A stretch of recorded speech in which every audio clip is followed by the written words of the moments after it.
welcome to another stream here on youtube.com/Johnny Chiodini. That is me, I am Johnny Chiodini. And there we go, I am live. Cool, I just wasn't sure there for a second. How's it going? It's Monday, so we're going to paint. We haven't painted in a while, which is annoying. But, well, we're here now, so that's all fine. And today we are going to be painting a Giant Cave Squig with a Loonboss on it. So I've actually done this in sub-assemblies. This is a Giant Cave Squig. This is Giant Cave Squig's tongue. That's going to go in its mouth in a bit. And then riding on top of it, you see here where the skin's kind of been pulled up. There is going to be a Loonboss, which is basically an important goblin riding on the back of it. I'm really excited to paint this model. I think it's going to be a lot of fun. I love squigs. I think they're one of the best things that Games Workshop does, frankly. I just think they're hilarious. And the Gloomspite Gits are such like a joyous faction. I've sort of been meaning to paint a lot of squigs for quite a long time, and I finally picked up the squig box of my dreams for less than the RRP, which is quite nice. And I thought, yeah, let's get into it. I did initially tell myself I wasn't allowed to paint any squigs until I finished my Blood Bowl Orcs, which I'm still working on. But as you can see, I haven't done that. But I've got squigs anyway because I decided, you know what, I deserve a break from that stuff. So yeah. So hi to everybody watching. I can see a bunch of you in chat. Oh, hello, Nice Witch. How you doing? Hello to Happy Bob and Hel3 Quinn, Hella Quinn, Yasmin W, Born to Pootle, Andy V, Josh Warriad, Brodette, Mark Kerwan, Rob Lambert, Carrie Choi, Levi Coffee. Ducks Piloting a Mech Blindly has done a super chat saying, "Hi, hope everyone's well. Greatly looking forward to the Deadlands play and seeing Johnny as a player again. Casimir was fantastic. Thank you. I'm really looking forward to being a player again and to playing Deadlands. It's the RPG I started with, so it's very, very close to my heart. And yeah, it's just going to be a fun time, I think." Aidan says, annoyed at the BBC's hit piece on ADHD diagnosis today. Yeah, that was some hot bullshit, wasn't it? They basically put out an article being like, look, you can go to these private places and they'll diagnose you with ADHD and give you access to ADHD medication. And it's like, okay, how did you find out about that? They're like, it's a scam. It's like, why do you think it's a scam? Well, I got diagnosed by pretending to have ADHD, but I don't have it. It's like, okay, that's a shitty thing you've done. Like, that's not a gotcha. That's not proper journalism. This is bullshit. Because the simple fact is that wait times on the NHS are ridiculous because the NHS has been deliberately, systematically underfunded by the Tory government for the last 13 years, and people are desperate. So they go to these clinics, which are expensive. But they're not shams. Like, they provide care to people who fucking need it and can't access it. It's ridiculous. So fuck them. Chris McLeod says, fun fact, one of our cats is called Squig. Hell yeah. That's tremendous. After a Games Workshop Squig or a different reason? Please let me know.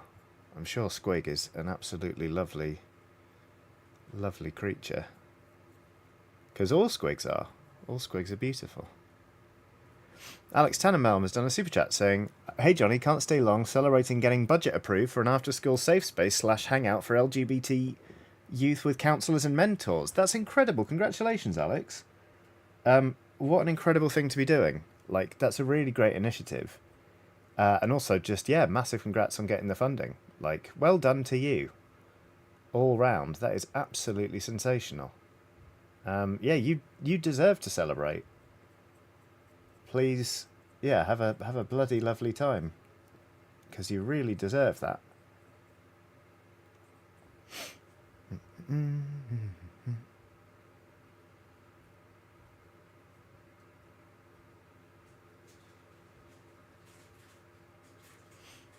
So, at the minute, I'm starting by painting the inside of the squig's mouth, because I'm going to challenge myself with this particular model. I'm going to paint this guy up with, like, all white skin, as though it's got albinism. And then I'm going to do some freehand patterns on it as though they've painted woad onto its skin. So I'm really going to push myself in terms of my comfort zone here. But I'm trying to be smart about it by doing the more sort of pigmented bits first. So that's why I'm doing the inside of the mouth. It's why I'm doing the tongue entirely separately. And yeah, I'm just excited to be working on this, to be honest. Ooh, nice, which says I have an entire day off tomorrow, which means I can finally play New Zelda. I have enjoyed the videos that have hit the internet of people just making absolutely ridiculous stuff. Like, somebody crucified a Korok and put it on a chariot and was parading them in triumph across a field, which is not what I expected to see from Tears of the Kingdom, but hey, you don't hear me complaining about it, certainly. It's really quite something. And obviously people have been making, like, penises that shoot flame and stuff. So that's also interesting. I have to say, I think I'm going to pick it up in a few months. At the minute, I just don't really have the energy or the inclination to pick it up. And I know that feels like sacrilege at the moment when everyone is, like, obscenely hyped for it. But it's just like, I'd rather play it somewhere down the line when I've got time and energy. Because I think if I played it right now, it would solely be because out of a fear of missing out. But it's still going to be there. So it should be fine. Right, that's sort of our base coat done on the mouth. I'll do another one on the tongue. Ducks Piloting a Mech Blindly has done another super chat saying, also, message to everyone here, you're all amazing. Oh, that's very, very nice. And I heartily agree with that assessment. Healthrequin has done a super chat saying, wait, even more BBC bull. Did you see how they edited the nun actor from Dairy Girl's acceptance speech at the BAFTAs? I have seen that.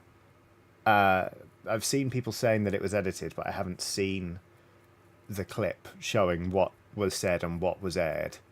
But I'll get round to it. There's a lot of pernicious shit going on, really, isn't there? Happy Bob says, confession, I've never played a Zelda game. That's alright. I've never really played a Final Fantasy game. You know, like... it's impossible to consume all of media. Because there's not enough time in a lifespan. So, you know, choose. Nice, which says, I've got it sat here waiting for me, but I've been working so much, and then Saturday night was all Eurovision, baby! I was too tired on Saturday to go to a Eurovision party, which made me quite sad. But also, I had a game of Blood Bowl yesterday, and I wanted to kind of be fresh for it, so I sort of tactically also didn't go. But it looked like a wild one this year. Looked like fun.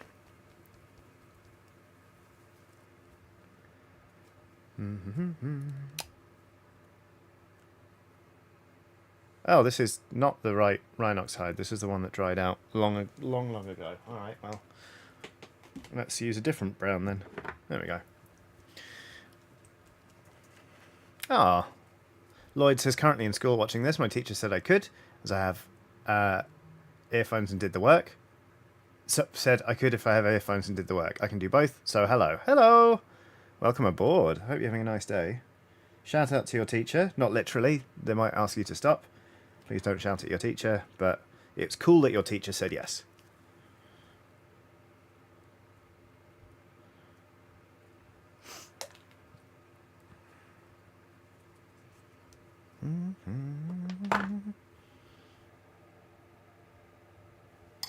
I told somebody on the weekend I'd never played a Final Fantasy game, and he was like, what do you mean? And I was like, I'd never played a Final Fantasy game.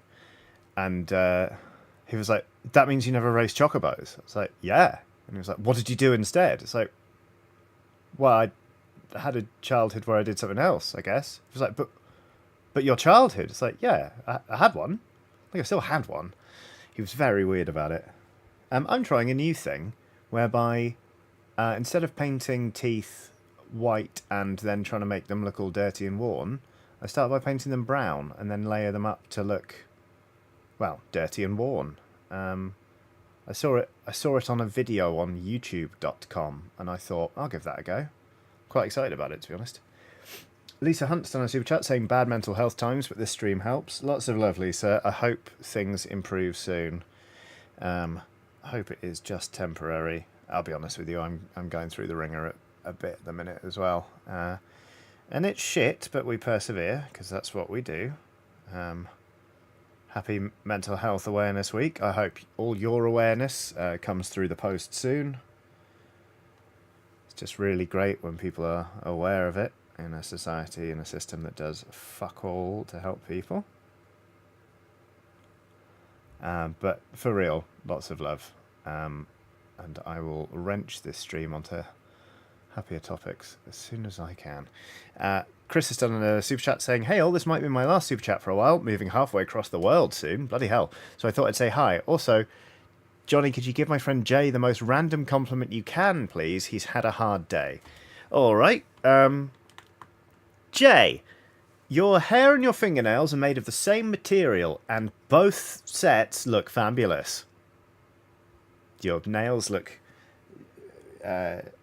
sturdy, and like they are a good reflection on your diet, and your hair is gorgeous, and it complements your face very nicely. There we go. It was completely off the top of my head, so I guess that's the most random compliment I could think up.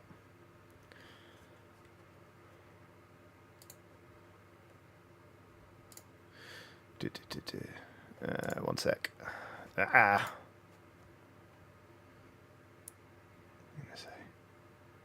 Lloyd says she's very nice. Science teachers are always nice. That's good. Charles the Great and Powerful, aka P. Noctum, has done a super chat saying, oh, Johnny, no, everyone's motto when watching Episode 8 of Johnny's The Outer Worlds playthrough. Yeah, that was a disaster. When I put that out on Patreon, I was like, oh, God. I'm not looking forward to that going live for everyone on the internet in a few weeks' time. And sure enough, it's happened. Now you all know what a terrible thing I did. A series of terrible things I did in the Outer Worlds. God damn it. No spoilers for those who haven't watched it, but yeah, I made a series of choices, and all of them turned out to be catastrophically harmful. Like, really bad. Like, I need to have a good hard look at my life choices. Like, life choices, not just video game choices, bad. It was pretty full on.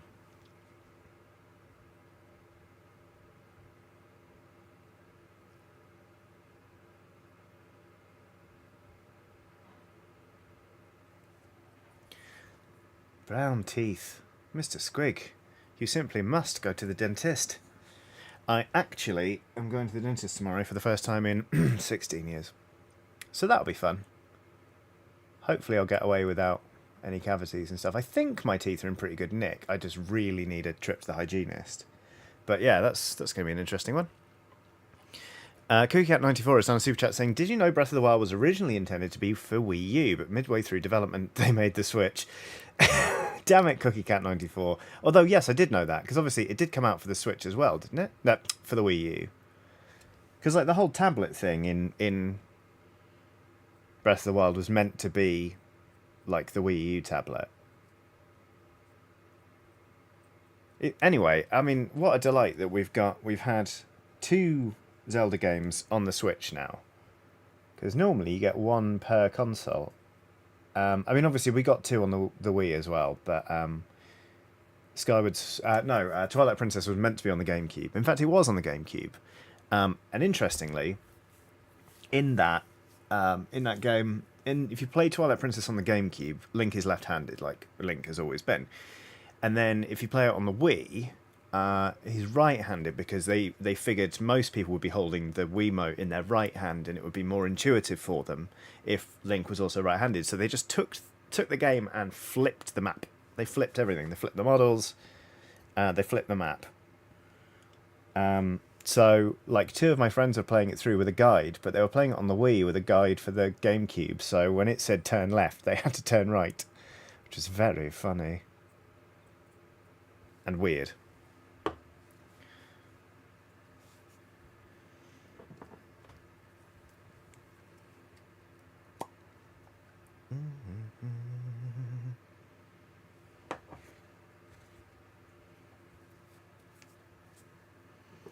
Lena Hansen says, it did, and I found 118 shrines on my Wii U save before breaking up with my ex, him taking the Wii U, and then being too much of a drama llama about the breakup for me to ever want to see him again. Damn, that hurts. That really sucks. I'm sorry. Yikes.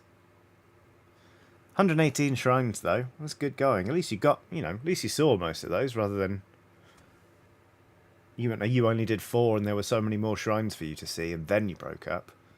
But, wow. Frankly, good on you for prioritising your own happiness in terms of not seeing your ex again over your shrine count in a Zelda game. I think that's good for you.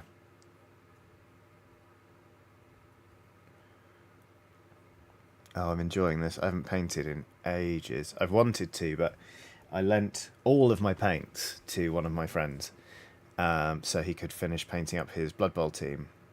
And I don't regret it, because his Blood Bowl team looks amazing, and now they're done and he's really happy with them.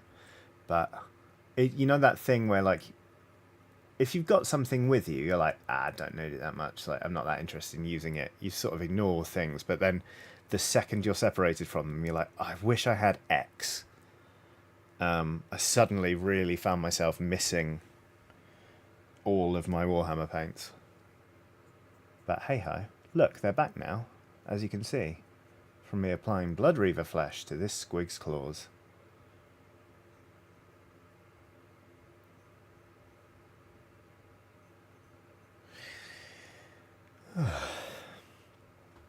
Matthew Johnson says, how are you getting on with your Imperial Orc Blood Bowl team? Pretty well.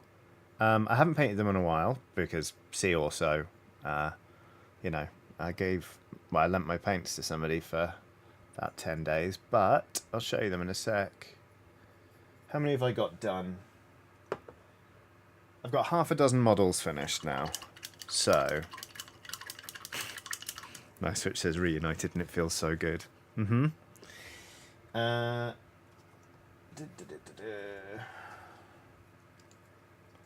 I've got these 5 orcs done. A mix of... that's a blitzer, that's a wardy guard, and then these are 3 line orcs. And then...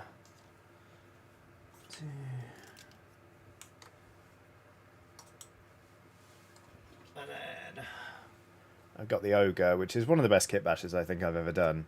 The ogre's there. So technically I've got more than half a team, but I do want to paint up more than just 11. So, we'll see. Ah, Lloyd says they look very good. Your painting's really improved. Thanks, Lloyd. I've been trying to push myself. I dug out the original Black Orcs I painted when I first started playing Blood Bowl the other week, and yeah, I looked at them and was like, wow. I thought I was pretty good at that point, and they, compared to what I'm doing now, just look really patchy. It's nice to see improvement, you know?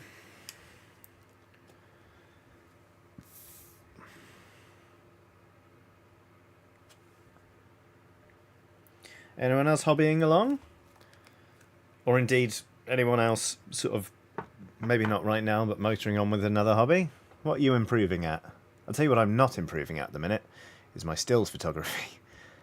I went to Snappy Snaps, retro, I know, on the weekend to get a film reel developed. And I was really looking forward to this one, because it was a colour reel.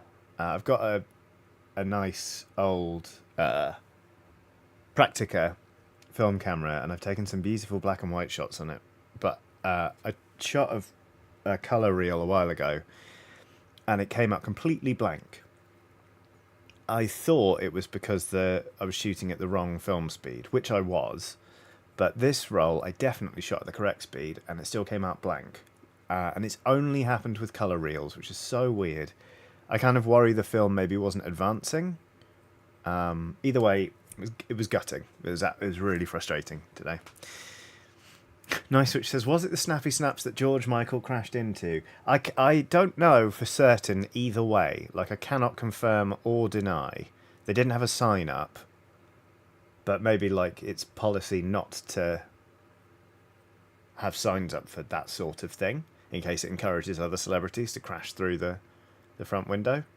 But yeah. Anyway, frustrated with the photography right now. Nice, which says, I'm going to decide that it was. Alright, yeah.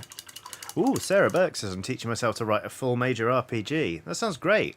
Congratulations. Ooh. John Freeman is kit bashing together a Shoggoth. Num num num. Rob Deville says, I'm finishing up a mission on Redfall, then going to build some Seraphon. I haven't played it in a little while, actually, because Darkest Dungeon 2 has taken over my brain, but I'm still very fond of Redfall. I just think it's nice.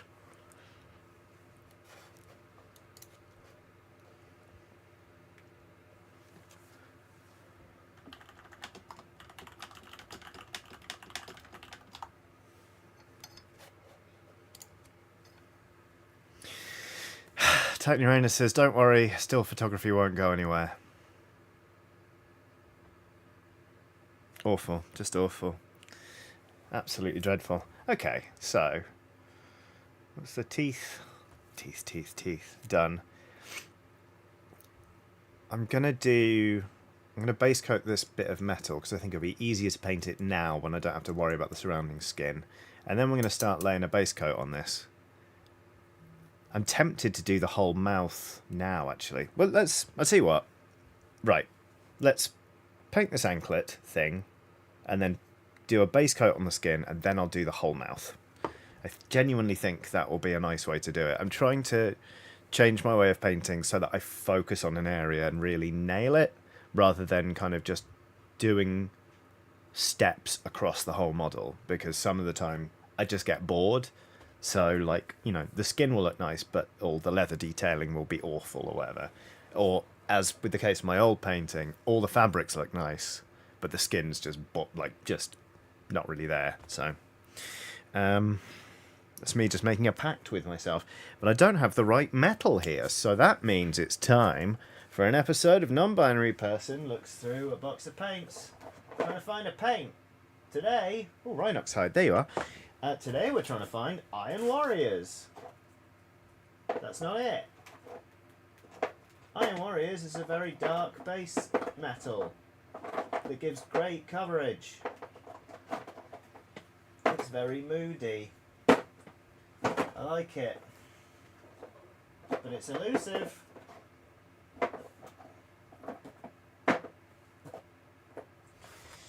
Right, let's bring the box into my lap. Wraith Find, still a good username. Has done a super chat saying, good morning for me, Johnny. My co-worker called in, presumably sick, so I have a busy day ahead. Catch you on VOD Squad tonight. Good luck with your extra busy day, Wraith Finds.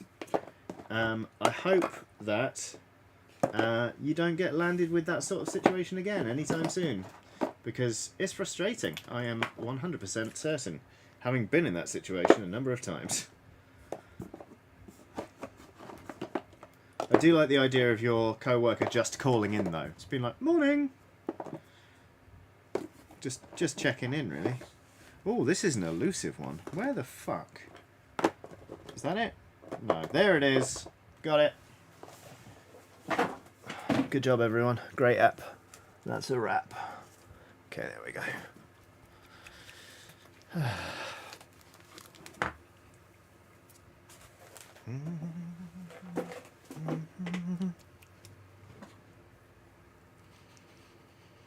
Ooh, Scott Perkins says, I'm starting to paint my very silly anime cat girl inspired... No, anime cat girl Imperial Guard.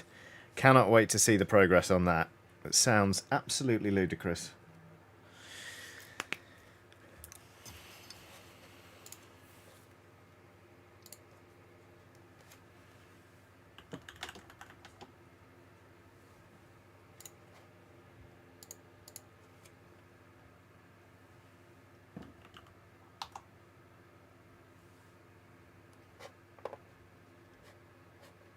Right.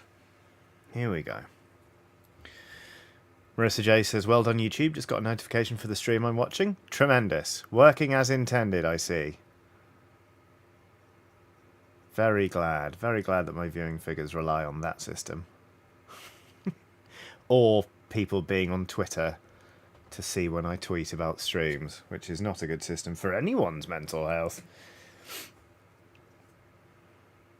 Mark Coleman says, I've nearly got all my nuns painted, which has really surprised me to get this far. They look great. I was admiring them earlier on the Discord. Like, the colour choices are so good. I'm like, honestly, a little... Well, I'm not... I mean, no, I am. I'm envious of your nuns, because they look phenomenal, and I wish I'd thought of that colour combo. It's absolutely gorgeous, but also the execution is superb, like sublime. I think you should be very proud of it. And they're great. Aiden says, make sure your bell icon is set to all, not personalised. Well, I don't like to talk about such things. Right. No, let's go for a bigger brush. I have been trying to think of... Because I really want the skin of this guy to start off as, like, pale sand and go all the way up to titanium white. I actually, another plug for the Discord here, asked the painting channel on Discord, and Ollie gave a good tip of saying do a flesh tone first. So I'm going to do some heavy warm grey, which is a perfect match for Rakarth flesh from Games Workshop. I'm going to do a few coats of this, I reckon, and then just start building it up. So I'll get some on the palette. I might even... I'm going to treat myself. I'm going to put in a drop of glaze medium. For fun. Nice, which says, thou shalt not covet thy neighbour's nuns. Yeah, it's probably quite rude, isn't it? There we go. There we go. Fuck off. A tiny fly landed on my palette. Fuck off. Right, here we go. Bit of glaze medium in there. I'm actually going to put a blib of water in as well. I know you can't see my palette right now, but it just helps to talk myself through it. I'm actually going to clean my brush and then go back in.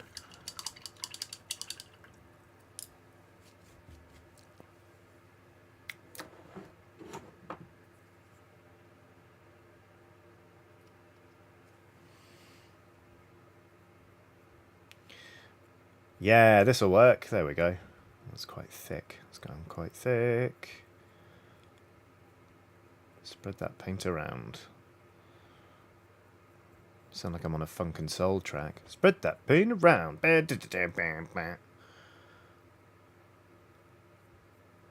Craig Charles going to be calling me any minute. Hi Johnny, can we get you in the studio on the Craig Charles Funk and Soul hour so you can do the Spread the Paint Around song that I just heard on YouTube? And I'll say, yes, Craig. Loved you and Red Dwarf. Sorry they didn't bring you back for the reboot of Robot Wars.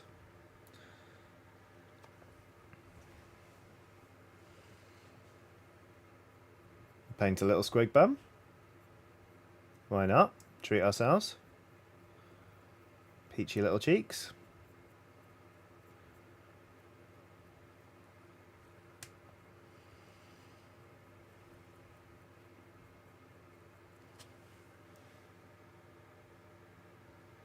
Oh, I've missed this. This is really good.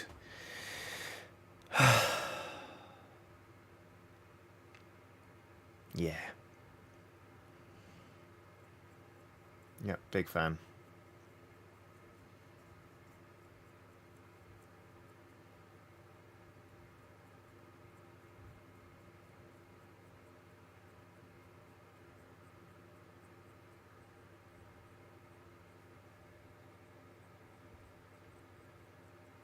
You know when, like, you just haven't done anything for a while and then you start doing it and you're like, oh, I needed this. Turns out, painting.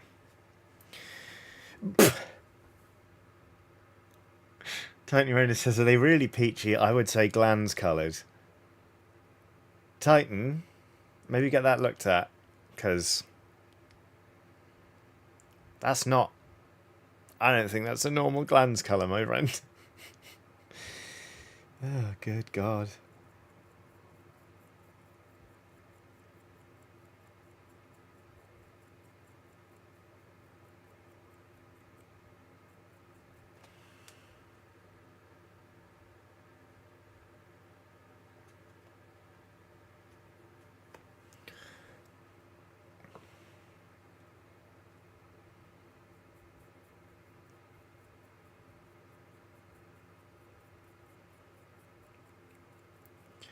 Thin coats. Da-na-na-na-na-na, thin coats.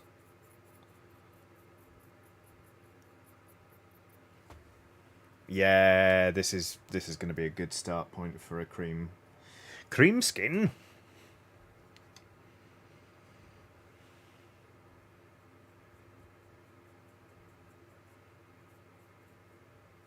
Tell you what, the last thing I was like, I didn't realise how much I needed this until I had it.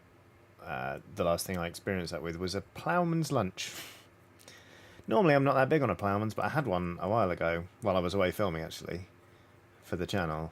Hashtag new project, hashtag coming soonish. Had a ploughman's and was like, this is absolutely phenomenal. Why didn't I have one of these ages ago? Just great stuff. Just a great lunch. Carrie Toy says, "Oh, what? A ploughman's lunch? A ploughman's lunch is like typically like some cheese, some good bread, some like chutney, and then like you can have cold meat, so like some cold ham with it, or like some cold ham and a bit of a pork pie. It's just sort of like an assorted board of savoury treats for lunch. Get a pickled onion on there. I had one where they brought me a pickled egg. I was fucking delighted. I just forgot they're just a really nice lunch. Like some slices of apple on there. Aiden says 60s cheese marketing board invention. Well, thanks 60s cheese marketing people. Because it's a cracking lunch.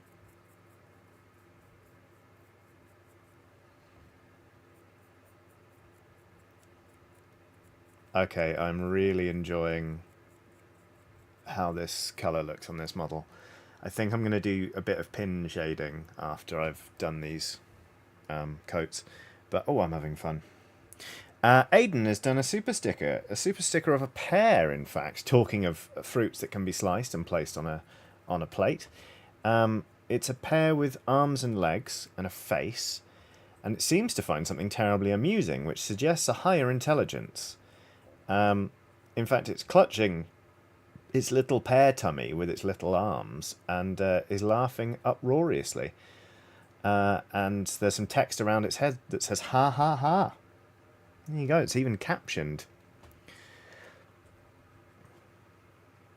Anonymous says, you ate a ploughman's lunch? Poor man must have been really hungry by supper time. I can't remember, it might have been not the 9 o'clock news, but there was a sketch on a British sketch show where somebody went into the pub and there was a guy further down the bar with like a flat cap on and like wearing like suspenders and like a plaid shirt and was just like tucking into some food. And the guy was like, oh, can I order some food, please, at the bar? And he goes, yes, what will you have? He says, I'll have the ploughman's lunch. And he goes, certainly, sir. Takes the plate off the man in front of him and puts it down. And he just goes, thank you. It's great. It's very good. Just a very classic gag, but like very good also.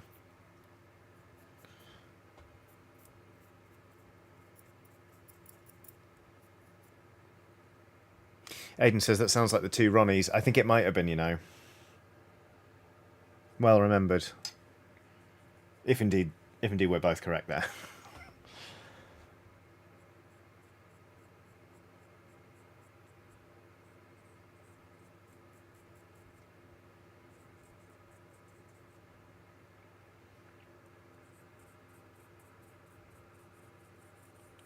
Whoa, it's a little bit difficult to get in to the underside of these legs. I'll be perfectly honest with you.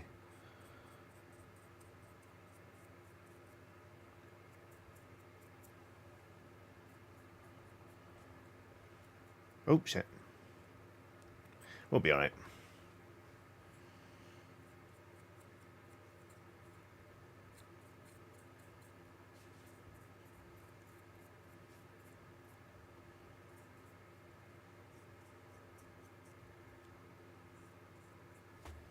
Might need a bit more paint on. No, I think we'll be okay for now.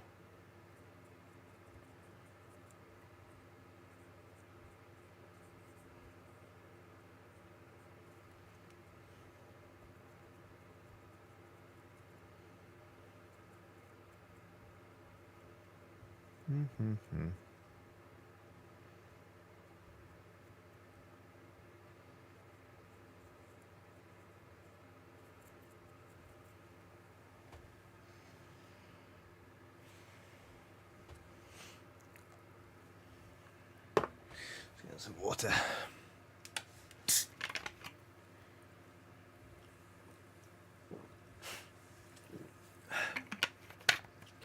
Elizabeth Rakowski's done a super chat saying, having a very much CBA workday.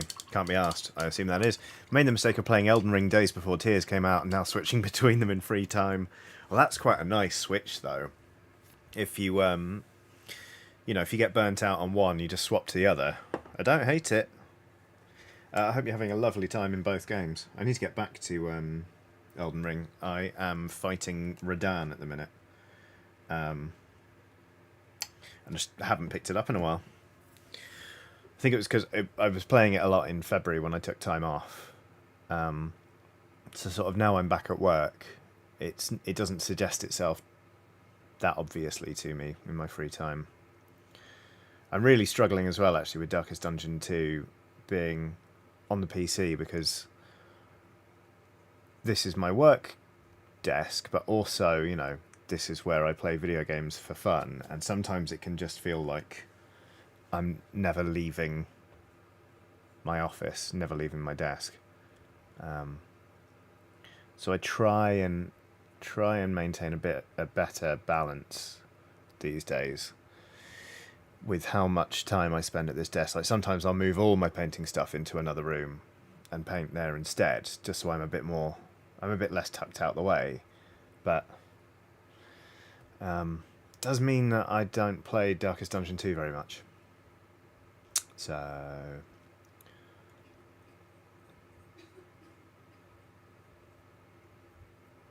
that's a thing.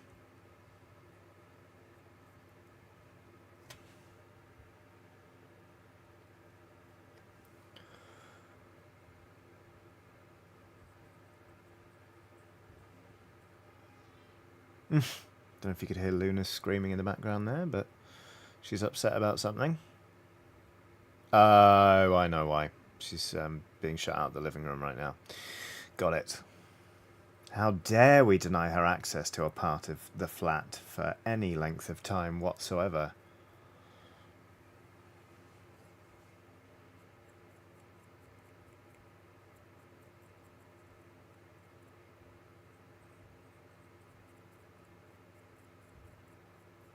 How very dare we?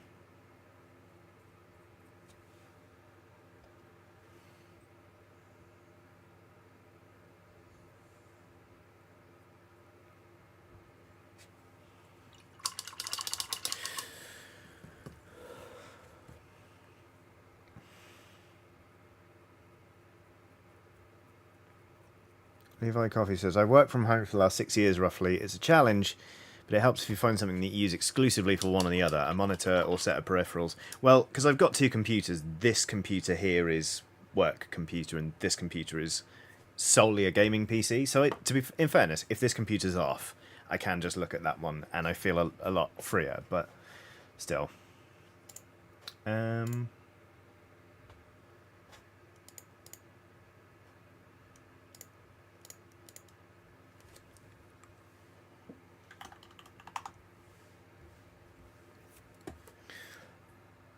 Okay, so that's the coat on... That's the first coat of Rakarth Flesh. Well, Rakarth Flesh equivalent on the Squig. I'm going to do another one, but I'm only going to really hit the... I'm going to use a smaller brush, and I'm only going to hit the more raised areas, I think. For reasons of light and shadow. Emma Benton's in chat. Hello, Emma. And says, I started Tears of the Kingdom. We'll see how long I last. I noped out of Breath of the Wild at the first Divine Beast, lol. I did 2.5 Divine Beasts and then I stopped playing. I played Breath of the Wild for 60 hours, so it's not like I stopped playing it really early, but when I think about it, I'm like, oh no, I didn't get far at all. It's like, yes, I did. Yes, I did. I could have, if I wanted to, gone and done the last Divine Beast and had done with the game in a weekend, probably, but yeah, it's very easy to feel like if you haven't like rolled credits or completely aced a big game that you've like not even touched it. But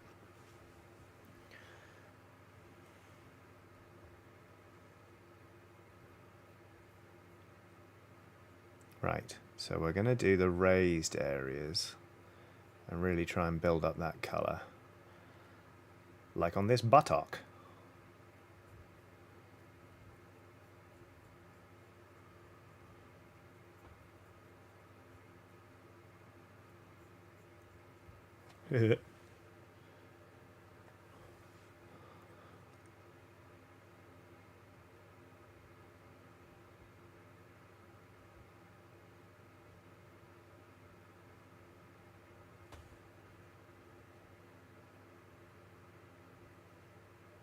Also, like things on the tail, I'm going to focus my paint on the top side of it.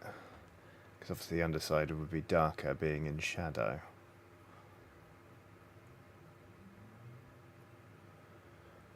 Oh, painting's nice.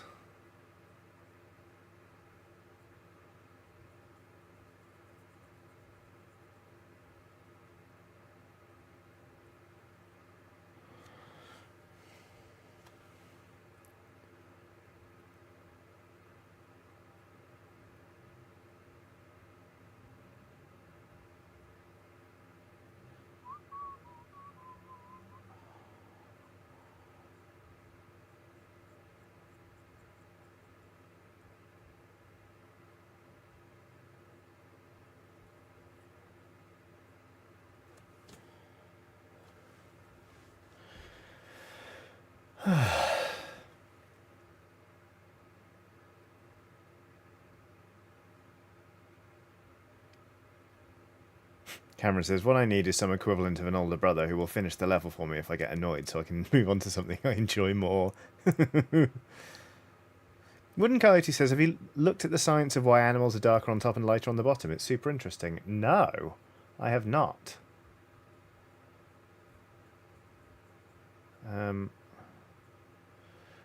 Although there's a very good series on the animal kingdom and colour. That's narrated by David Attenborough. I think it's on Netflix, which is very interesting because it covers things like why tigers are orange. And it's all to do with the colours that their most common prey animals can and can't see. Obviously, like, if they could be green, they'd blend in best with their environment, but mammals can't do green, as I famously said on the Ox Venture. Basically quoting David Attenborough, funnily enough. But because of the colours they can and can't see, orange gets flattened, so it's not as good as if they were green in coloration, but it's pretty darn close. They sort of show you a visualization of what colours those animals can see, and you're like, oh damn, no, that really, really works. It's really cool. Dirac Lotus, this is your first ever super chat, Dirac. Thank you very much. That's very kind of you. I asked about tips for painting with tremors last week, and the advice from chat really helped. Thanks for the wonderful community you foster. Well, thank you for being a part of it. I'm really, really glad that the tips came in handy, and I hope you're having a lovely time painting. Because, you know, it's something everyone deserves to enjoy if they want to, you know. So yeah, good news. And yeah, lots of love from me, and thank you again for the super chat. That's really kind. Okay. So you can sort of see, thanks to partly the underpainting, but also the selective application of this base colour, we're getting a sense of light and shadow already, which is quite rewarding. I mean, I feel like this model's going to take me a while, but that's also kind of what I'm looking for. Oh, there you go. Root -1 says, orange looks brown to dichromatic eyes, which is very common in prey animals. There you go.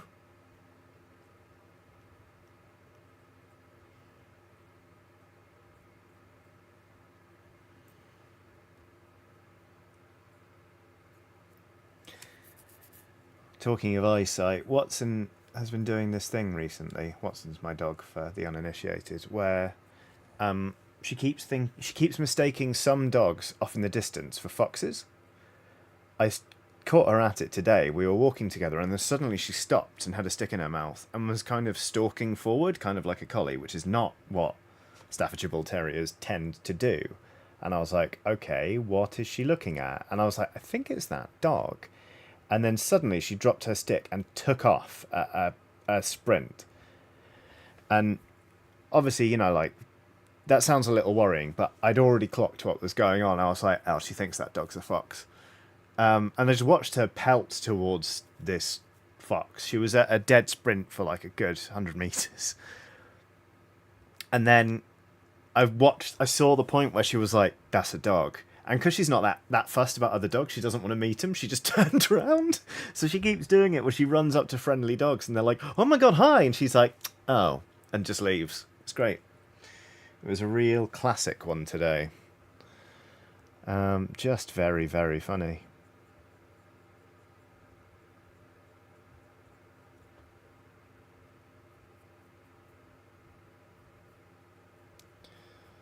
She does brighten my days in no uncertain terms.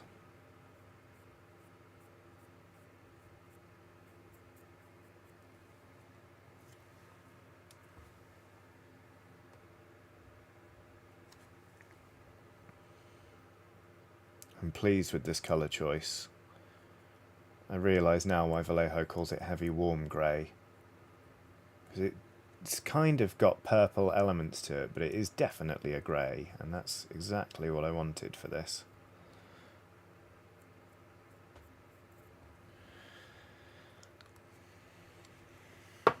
Root -1 says, is it a colour or shape thing, you reckon? It's shape first, but I don't think the colour of the dog today hurt either. It did look quite like a fox.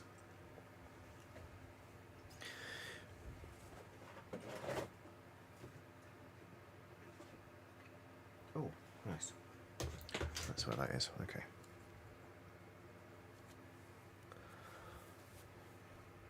Anonymous says, I've read foxes being described as dog hardware running a cat operating system. Yeah, that sounds about right.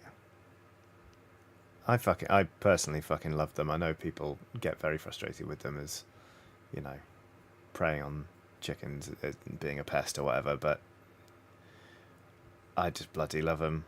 And I feel like a lot of Londoners do, to be honest with you.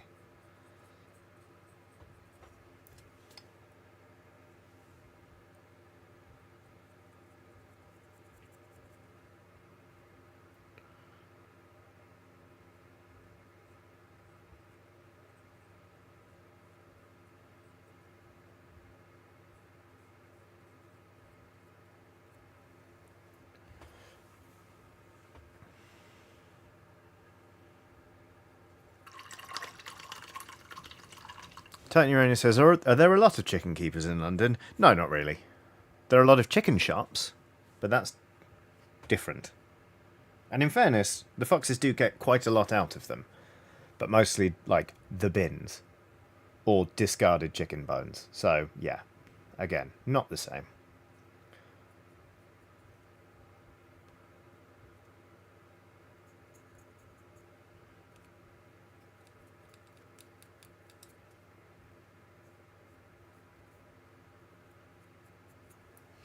Okay, well, I'm pretty pleased with that as a base. I need to wait for that bit on that leg to dry, so I can do another coat, because that's underpainted. But then we can start shading, I think. Well, now I promised myself I'd work on the mouth, so we'll probably do that as well. Cool. Good times.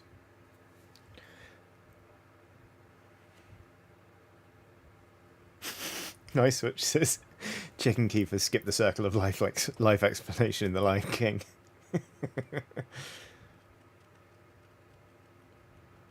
Grumson says, my mum once stood watching a fox plod through our garden, and then it got jumped by our tiny baby kitten, who slapped the fox so hard it rolled over and yielded. Damn. Go your kitten. That's impressive. I mean, there are videos online of, like, cats seeing off bears and stuff. Which obviously, you know, I don't advise people try that. Like, keep your cats as far away from bears as possible. I've seen people get a video where they're like, oh shit, my cat is out there with a bear and it's going up to it. And then the bear's like, ugh! Because it gets its ass handed to it. Makes you think. Timothy Thomas has done a super chat, which reads, one sec. Okay. Hey Johnny, just a small thank you, as lately your content has made me feel less alone after a breakup of a 5-year relationship. I'm doing better, but your stuff really helped, so thanks. I'm sorry to hear about the breakup. That's tough, but like, you know, I think in time you'll be back on your feet, I'm sure. But yeah, I'm very glad that I've given you some stuff to watch that has made you feel less alone. So yeah, lots of love. Sorry to hear it, but you know what? I reckon you're going to be fine. And thank you very much for the super chat. That's really kind.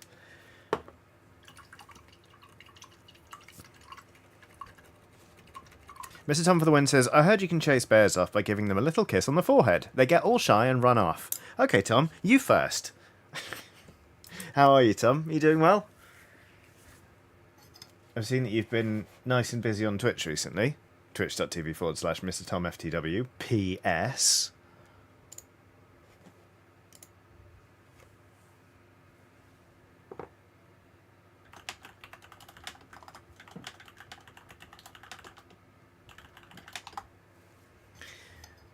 Mr. Tom says, I'm good, Tar. Good.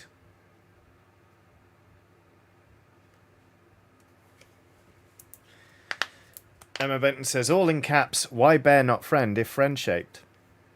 A good question. A very good question. I'm a marathon runner.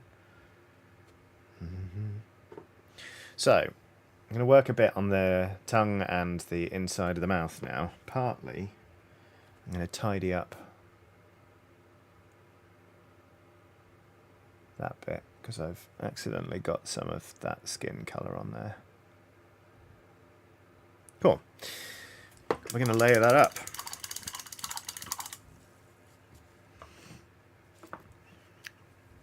Mithril, a fine Mithril shirt, has, Terry Wogan there, has summoned the blood pair. The blood pair, if you weren't already aware.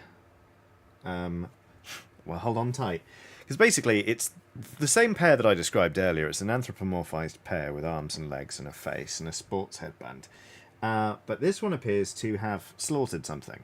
Because it's got a mug in its hand, and the mug is full of a viscous red fluid, which looks to me suspiciously like blood. The pair is delighted by this and keeps sort of thrusting it at the screen as if to say, haven't I done a miraculous thing? Perhaps it's like a safety thing, because like mithril is, you know, obviously as hard as dragon scales and as light as a feather. Maybe this is like a PSA, like, make sure to wear your mithril, otherwise, bloop, bloop, bloop, bloop, mug full of blood. Who knows? Harlequin has done another super chat saying, now hear me out, llama beat bear. Would a llama beat a bear, or are you telling me that you've seen a llama beat a bear? Don't super chat your answer, but just tell me what do you mean? Corvus Albright has done a super chat saying, pet the bear haiku for pet the bear haiku time. Look at Whittle ears. Charge the bear to give it pets. Assert dominance. Thank you very much for that that super chat. I sort of hasten to add that while I read out the super chats, I don't necessarily endorse everything that they contain. For example, I wouldn't charge a bear, nor would I advise you to. If you want to, that's on you, and I can't accept liability. Just so we all know where we stand on this, okay? Okay, good. So right now, I am layering up a mix of heavy red from Vallejo with the Screamer pink, which is what I used as the base colour for this tongue.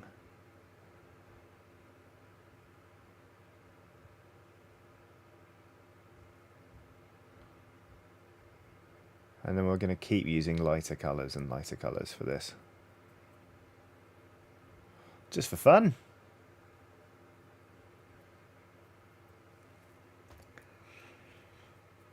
Ah, Will's in chat. Hello. Titan Uranus says, what part of the creature is that, Johnny? It is the tongue. It goes in the mouth. There you go. Blah, blah, blah, blah, blah. What?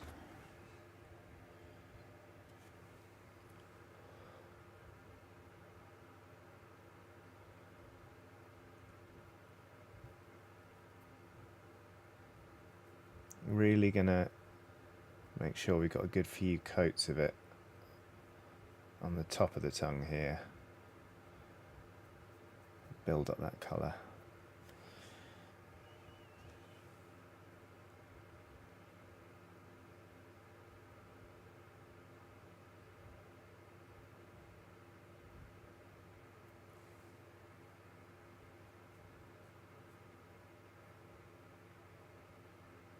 But making sure to avoid like the real dip in the middle of the tongue. The most racist area.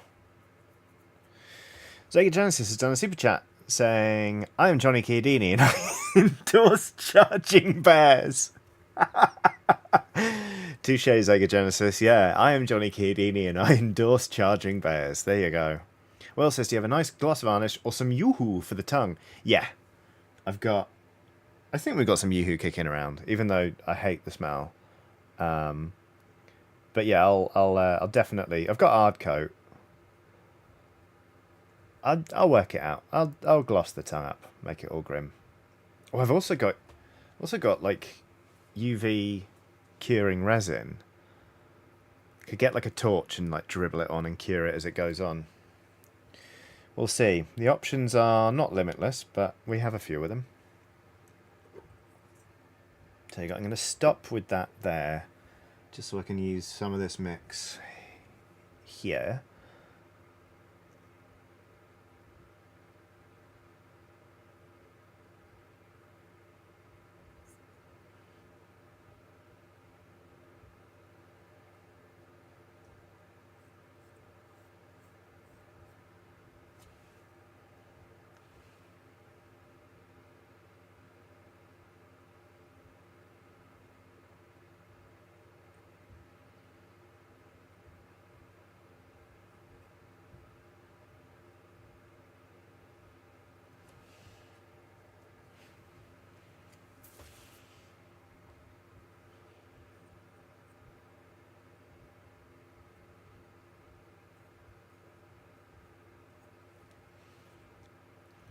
I'm enjoying painting. I think this is going to layer up very nicely, actually.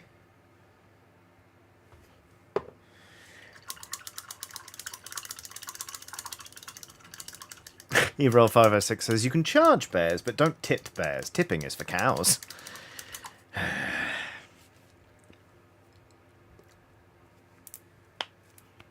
Very crunchy today. Grumson says, if you're going to charge your bear, remember to use the US bear port. Boo!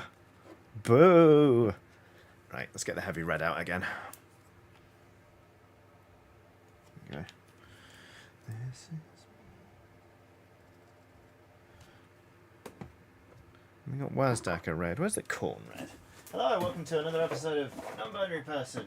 Looks for a box of paints for a particular paint. Bang! Corn red. I knew where it was. So, before, we had a mixture of this red and Screamer pink, but now we're just going in with this red. And we're going in with a smaller brush, so I can sort of just control where it's going. And that needs to be thinned down a lot. Yep.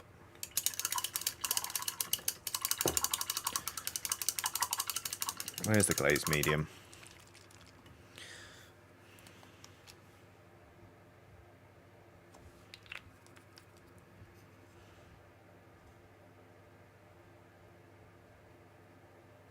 There we go, that's more like it. Yep. Okay, cool. Come on, glaze medium.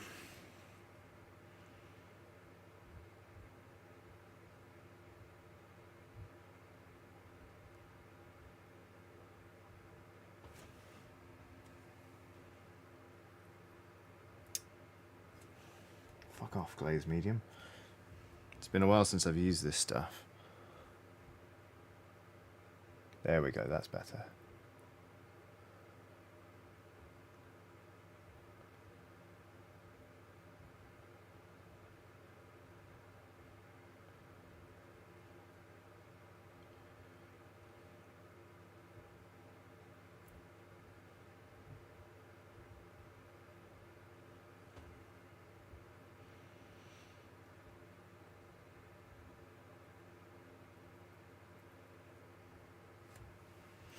Catherine Mason has done a super sticker of it's the lemon person and the lime child. So you'll remember we've talked about the physiology of the pear before, where it's like if you imagine a pear just got arms and legs stuck to it. Well, the lemon person is a bit different, in that the lemon person's head is a lemon, and they actually have a distinct body, which is also lemon coloured, but it is separate to the lemon, the recognisably lemon part of it. Whereas the lime child conforms to the same rules as the pear. Anyway, the lime child, I should say, is also seems to be, well, a child.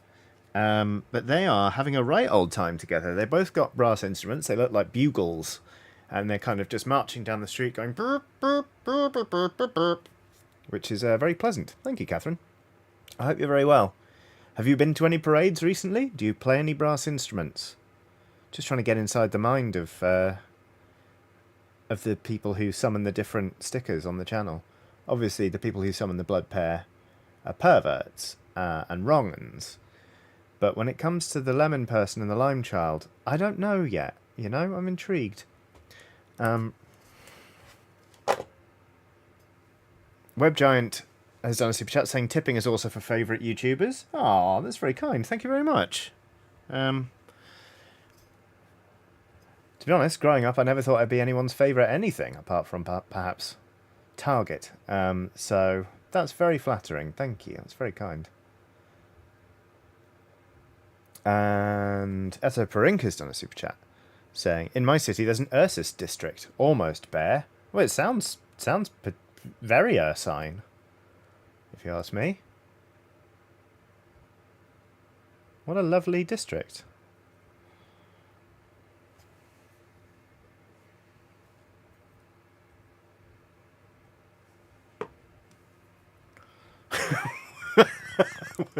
Will says, you make for an excellent mark. Thanks. I've been told before. That's what I'm doing wrong there. The paper needs to be damp that you wipe your glazes off on. There we go. There we go. That's more like it. Amazing how easily you can forget a technique.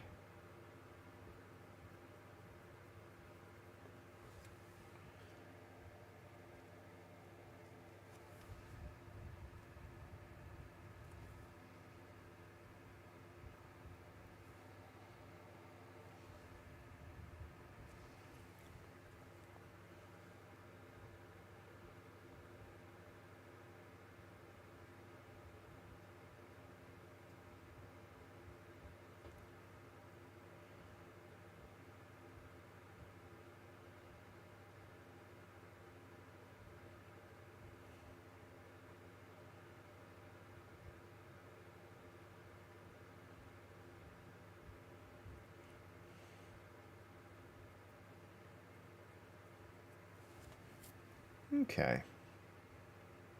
Let's stop there for that colour. It feels like I'm building up a nice smooth gradient there. I need to push it a lot harder, obviously, but actually what I am going to do is just it's going to be quite lazy because this is going to be largely obscured. Oh dear.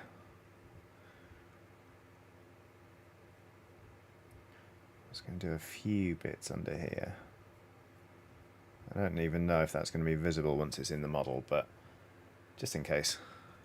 Janos606, excuse me, is on Super Chat saying, popping in briefly from the VOD Squad dungeon to drop off some small support. Please continue being awesome and love to all the lovely scallies. Thank you very much.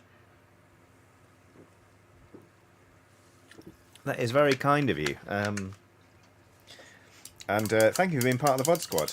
You're all very nice. So there. But it's always nice. It's nice to see VOD Squad people pop up live. It's also nice to see people who are normally live in VOD Squad. There's no wrong way to consume these streams. I suppose actually I wouldn't like it if you put them on a USB and physically ate them. That just doesn't seem medically sound. So I'd like to retract my statement about there being no wrong way.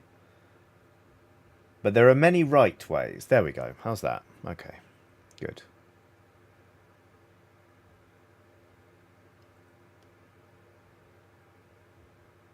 I won't elaborate on the topic because I feel like this whole stream's going to start sounding like green eggs and ham. Marissa J says, "Dang it, Johnny preempted me." Yep. I've learned a thing or two in the last couple of years of streaming for you lot. Yeah, it's kind of like getting a wish from a genie. You'd have to be very, very clear in what you're saying at all times, because otherwise it could go horribly, horribly wrong. Like real monkey's paw stuff, you know?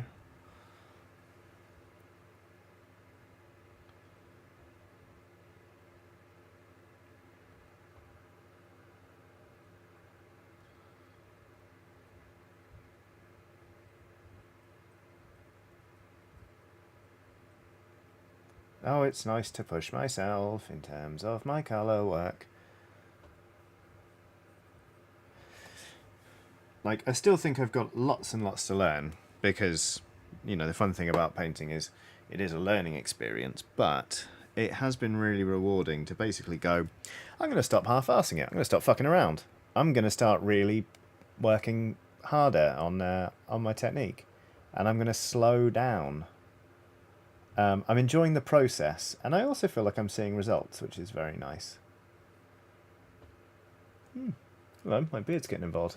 Look how many greys I've got on my chin now. Horrible. Horrible.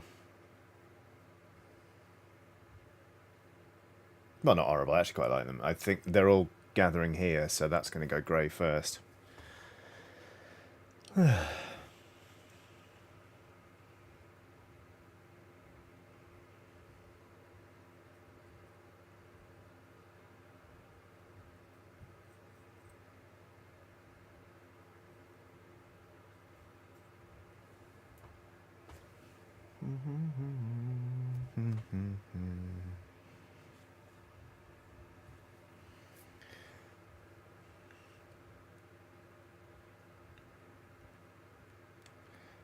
Heliquin's done another super chat saying, llamas are taller with long neck. Pissed off llama did. Right. God damn. Okay. Yeah, I don't llamas certainly aren't on my list of animals that I think I could safely fuck with, you know?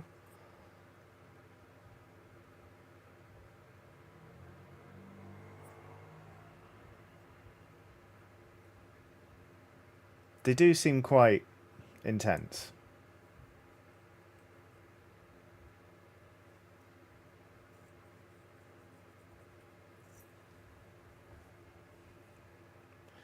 Well, that layering's coming along all right. I'm kind of not... Maybe I should do a bit here. Not really, no, because the tongue's going to go like... It's going to fill up most of the mouth. I think that's fine. Nice, nice, nice. I'm going to do one more.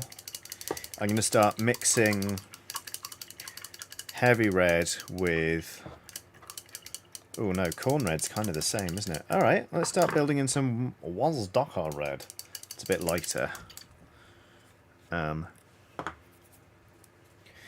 Start mixing those together. Nice, which says, personally, I think I could beat any animal in a fight.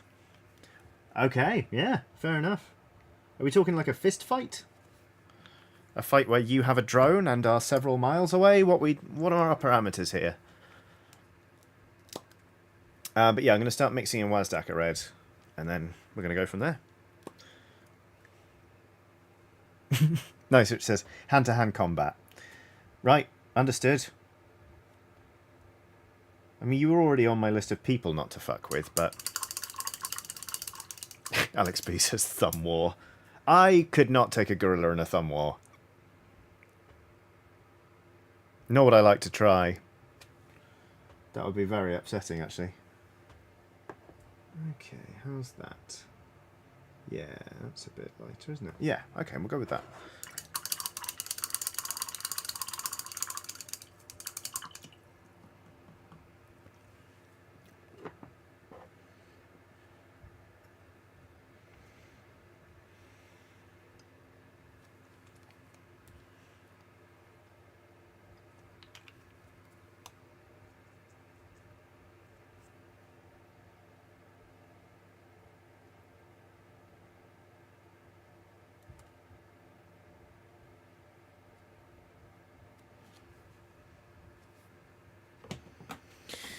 Really need to...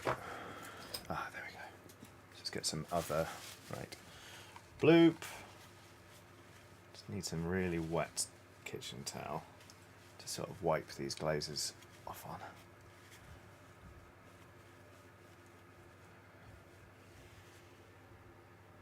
That's better. Okay. Let's go back to the tongue.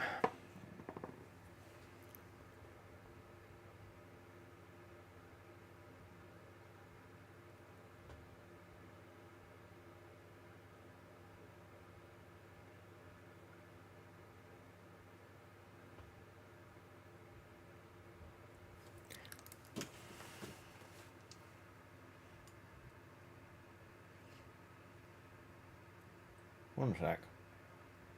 This is a good song. Right, let's have that whole album, why not? Ah, Jack Wood's here. Hello, Jack. Golden Demon finalist Jack Wood. How are ya? Are you well?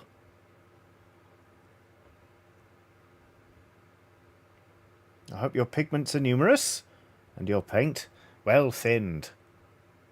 Seriously, I hope you're doing really well. It's nice to see you. It feels like a million years since I've last painted, so I'm very pleased to be daubing paint on this Monday afternoon.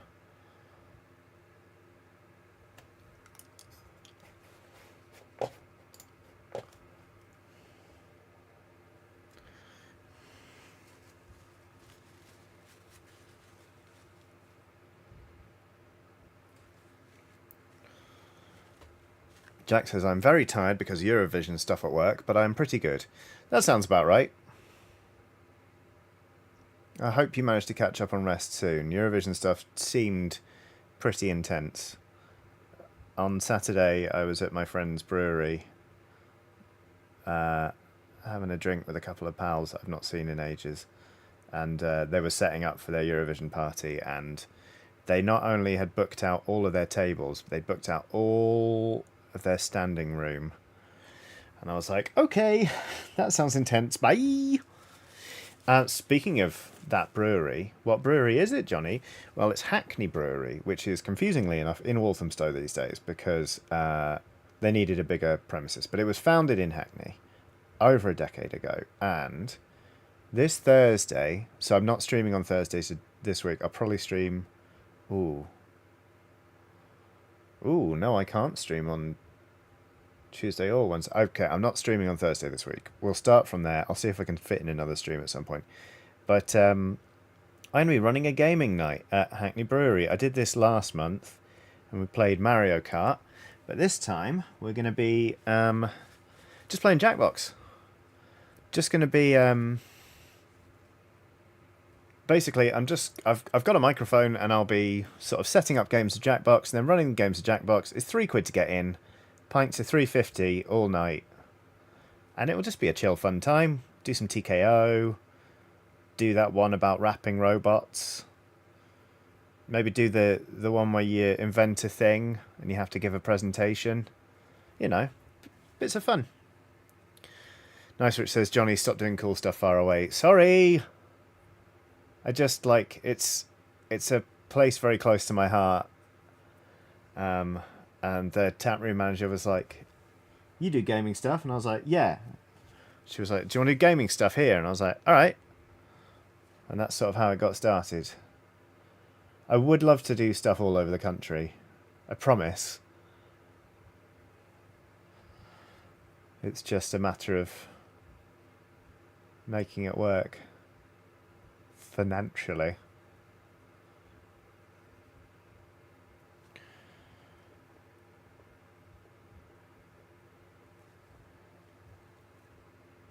That's coming on quite nicely, I think.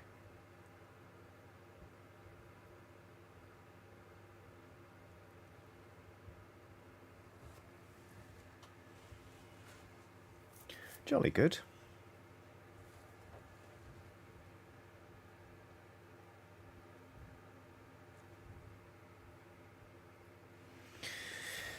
Okay.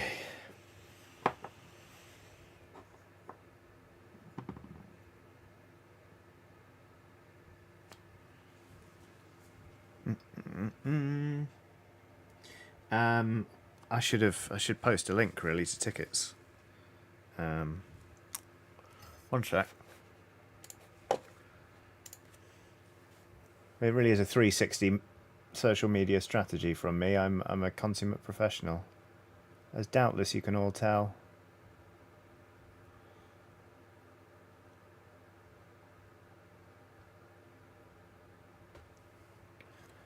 Oh, I'm pleased with how this is going. Let me tell you. So pleased, I immediately forgot while I was doing opening Twitter. It's to post a link to tickets. Understood.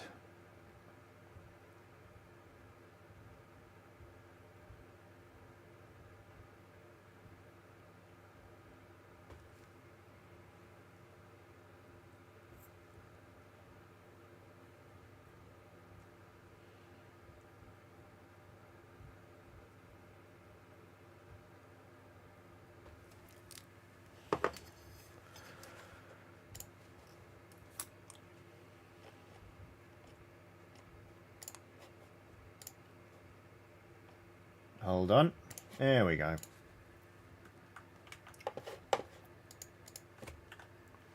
Oh, that's a terrible link. Please shorten that. No, that link is too long. Let's tiny URL that, shall we?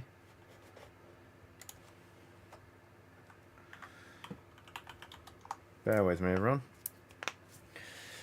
Oh. Enter a long URL. There you go. There's the longest URL you've ever fucking seen. Tiny URL. Right. Tickets to running Jackbox games this Thursday in a brewery. There you go. Pin message. Ah, oh, Danilla Dragon's in chat. Hello. What did you miss? I'm painting this squig. So far, I've basically done Rakarth flesh on the skin, and I'm working on the mouth right now, trying to layer it up. And layer up the tongue with some... are they layers or glazes? It's kind of an in-between situation. And then we're going to start building up the skin until we've got kind of like a white, like, albino squig thing going on. I'm quite excited.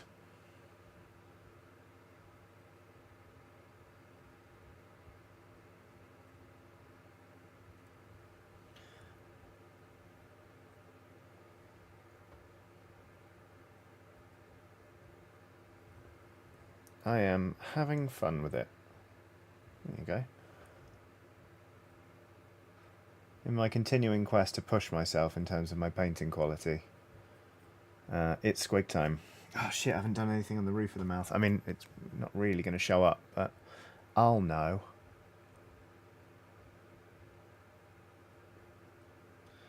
God, that's awkward. Maybe I won't bother. I don't think I'll bother. Yeah, I won't bother. Okay.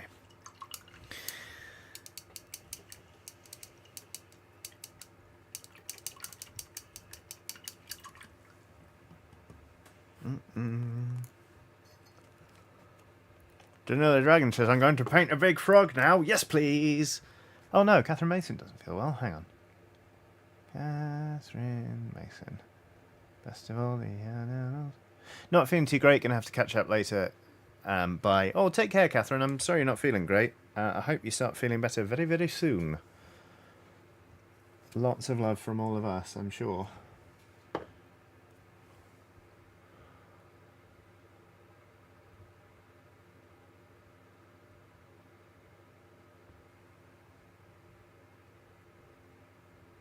Right.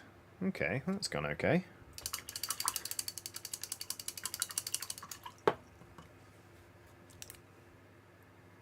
I'm going to tidy up a tiny bit of the skin.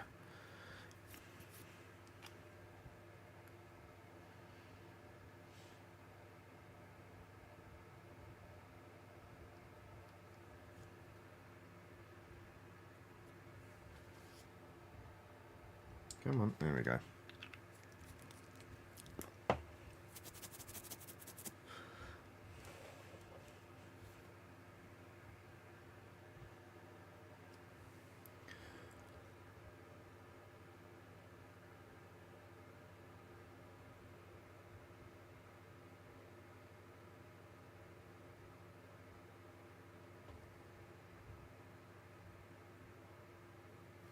Neato.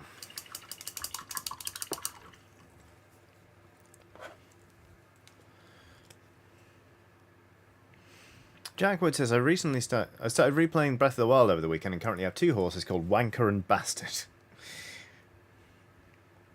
Jack's on brand. Can't say they aren't. Jack is definitely on brand.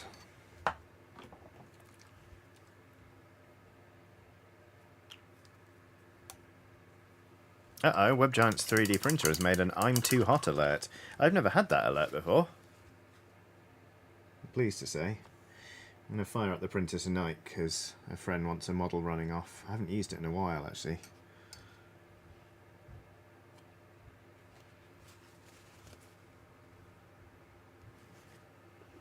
Right. Okay, let's go back to the tongue.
This is very satisfying work, I have to say. I feel like it's only recently I've started to really understand actually like thinning down my paints enough and layering and stuff. I'm enjoying it a lot. It's weirdly making me feel a lot more confident about colours and my use of them because I know I can apply them. There's a higher chance I'll apply them to where I want them to go in a way that's smooth and not jarring than there was before. It's nice. It's nice to feel like I've turned a corner in terms of like my understanding of things. I'll be reading up on colour theory next.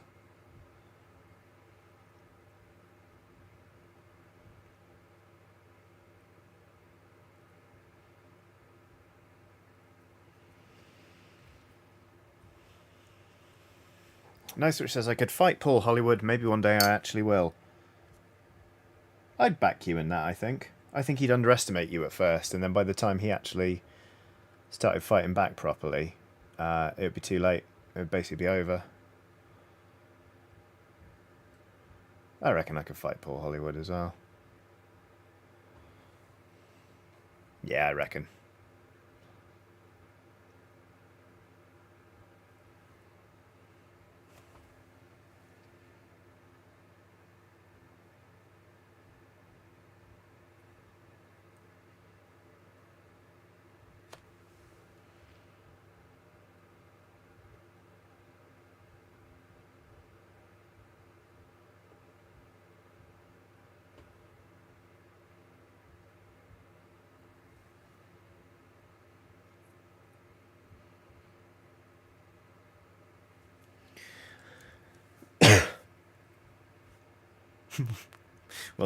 Wills is going to go one further. There's nobody in the Great British Bake Off tent you couldn't take in a fight.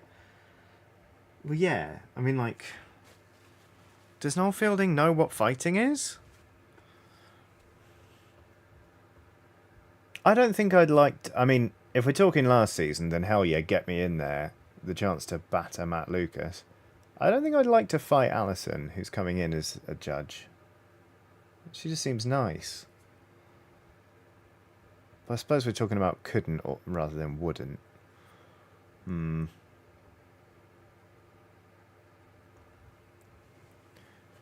mean, Prue, come on.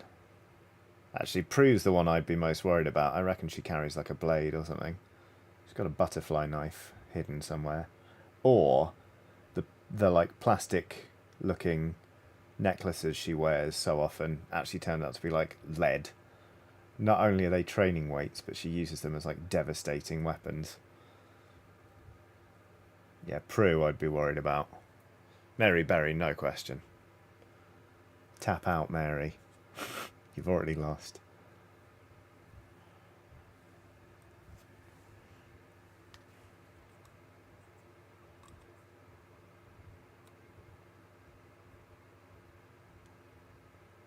Tony Roney says, Johnny, by butterfly knife, do you actually mean a ballet song? I don't know.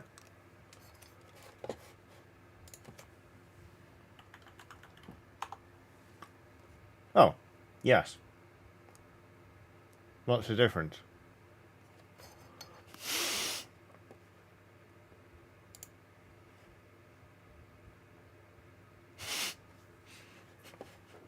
Nice Witch says I'd knock Bruce bloody block off.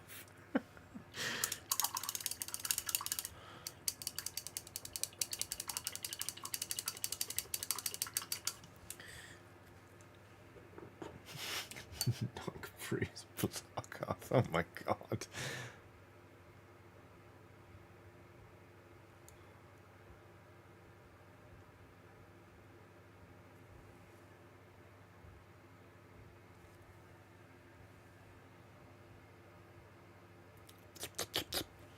Little tongue there.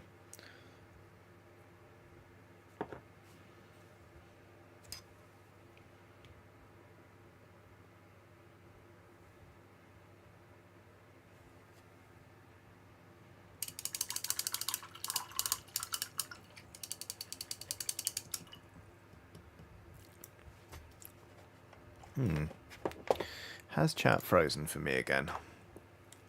Or have people just stopped talking? There we go. I don't know why chat keeps freezing for me.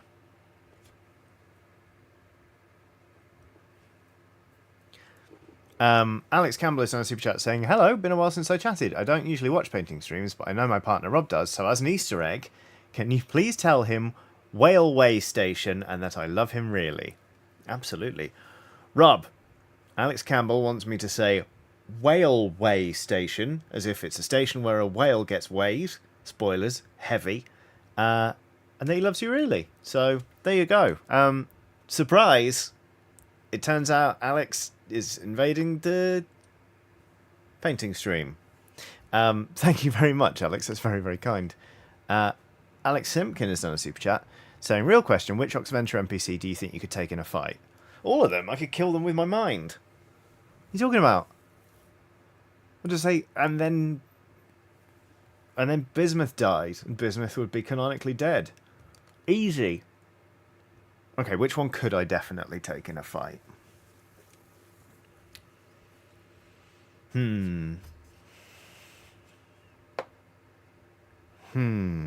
Victoria Cummins says, that's cheating, Johnny. Not at all. What are you talking about?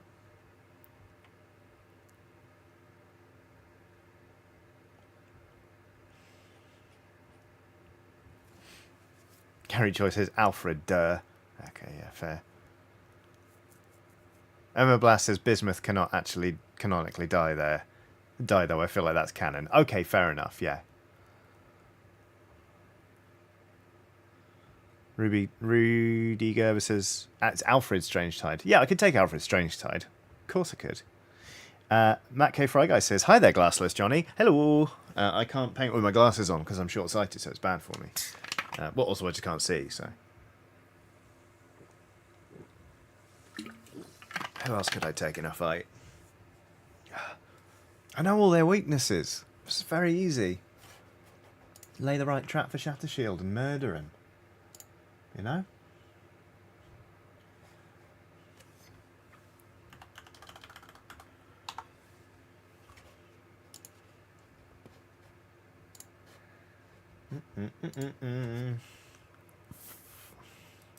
Lou Jones says, could you take me in a fight? I don't know. I don't know, because I wouldn't want to fight you, and then I think you'd take advantage of that and kick the shit out of me. I don't know.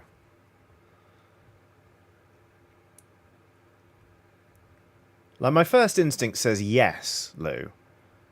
But then there's also a big bit of me that's like, could I? Like, I sense a trap. And I don't want to test this out, actually. If we could just carry on being pals and occasionally going for pints and chips, that'd be great. Thank you.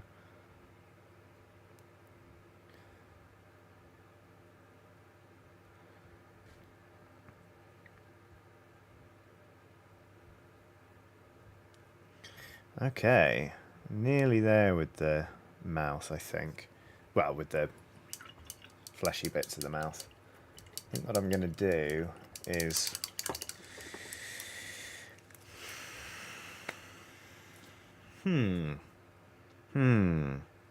What I kind of want to work in there is kind of almost like an orangey peach. How to mix that up? Let's see.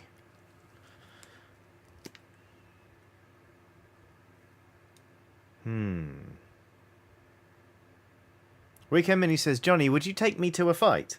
As in what? Like, can we go watch some boxing together? Sure, Weekend Minis. Let's go see some wrestling. Why not? Josh Warrior says, the real question is, could Johnny take every Skelly at once in a fight? No, absolutely not. Root -1 says, no need to mix, just dig out fake orange. The Deceiver. It's actually not a bad idea. Let's get out some... Troll Slayer orange is going to be too much. Squig orange, that seems appropriate. Will says, Johnny could not. It's true, I couldn't. I couldn't take everyone in a fight. Here we go. Heavy orange, the Deceiver. Let's see what comes out of this. It's a peachy orange. Good God. That's very smart. Look, there's a peachy orange right there. So what I'll do is I'll mix some of that in with Wazdaka Red. Who said that? Who said that? Who said that? Root -1. Absolute legend.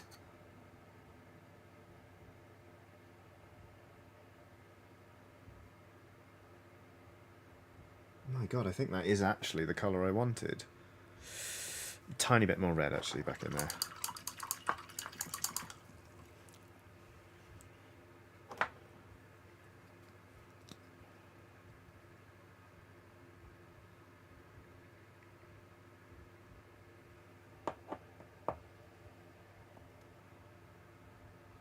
No, I should have left it as it was. No, actually, that's pretty good.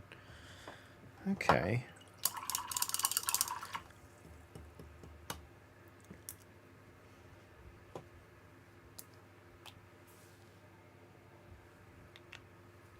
This is fun.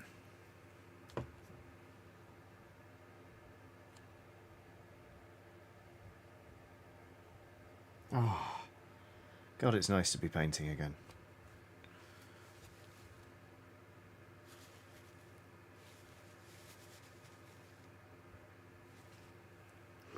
Let's see how it goes.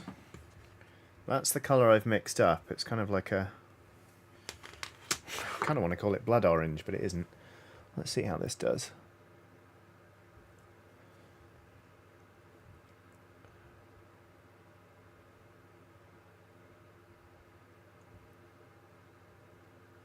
Yep, that'll play. She'll hold.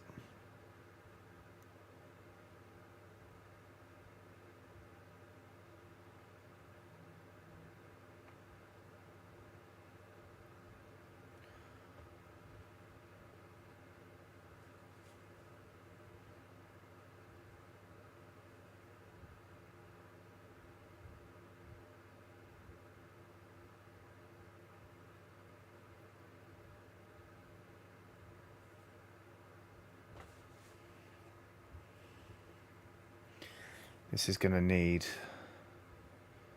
a second layer for sure. Because that right now looks a bit patchy and almost chalky. But I'm also not going to apply it everywhere.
Okay, right, this needs to be smoother. But that I'm pleased with overall as an effect.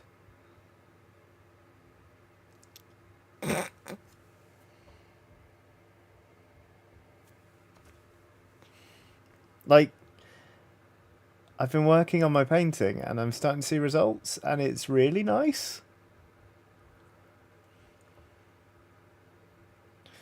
I will say that's due in no small part to the painting community in on the Johnny Keir Discord. They're a lovely bunch, but also, my god, they paint some incredible stuff.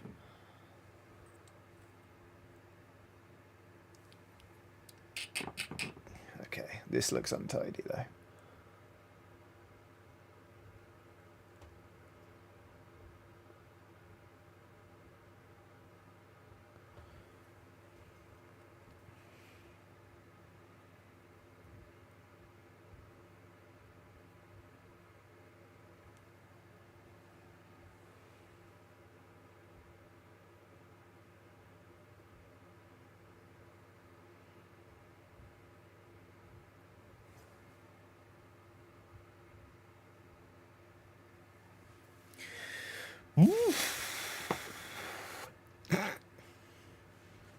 That looks like it's come off someone else's painting bench.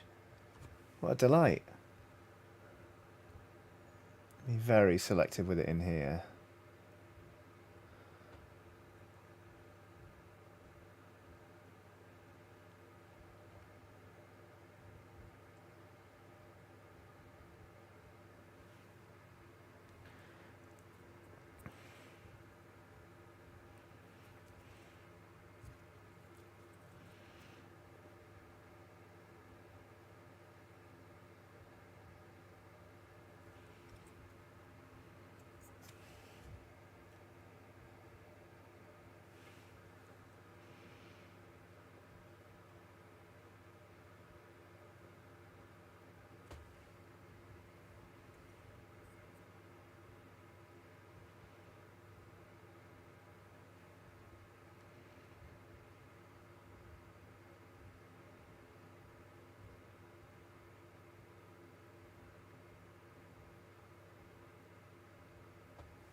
I feel a little bit giddy. Mouths look nice. I mean, You'd hope so, because I've basically spent the best part of 2 hours on this bit, but... Do I go one tiny step further with this? I don't think so. I don't think I do. What I might do is just pick out... Yeah, there we go.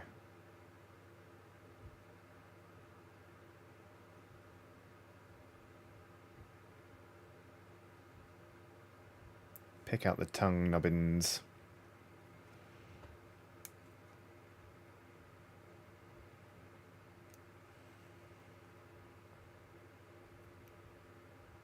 Really says, are you going to give this the tongue a gloss coat? Oh yeah. Absolutely.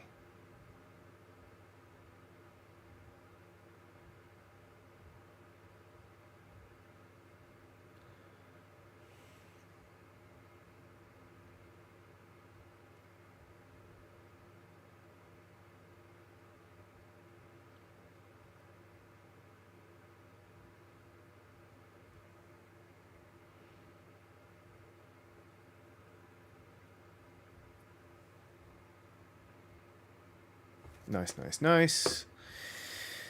Emma says, I'm not sure how I feel about the phrase tongue nubbins. Do you mean taste buds? I don't. I mean that there are little like bumps, like big ones. Nice, which says, oh my god, I really need to stop pissing about and go to work. Take care, Skelly. See you round the back of Say No's for a fucking scrap. I'll be there, Emma. I'll be there. Not Emma, I'll be there. Nice witch. Sorry, Sarah. Thank you so much for being here. You're bloody great, and it's always a pleasure to see you. Take care of yourself, and have a great day off tomorrow playing Tears of the Kingdom.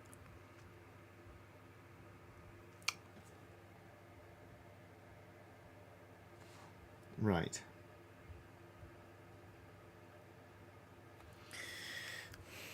Going with a tiny...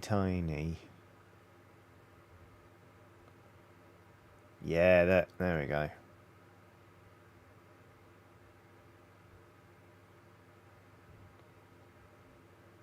That's just the deceiver going on.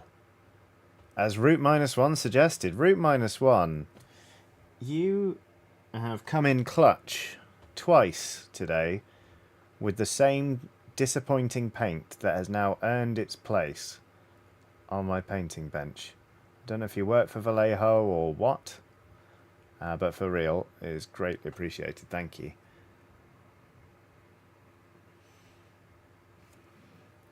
This is ridiculous. If the rest of this model comes out like this will be the best thing I've ever painted, I think.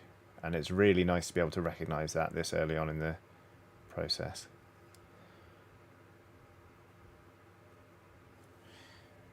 Just don't fuck it up, Johnny.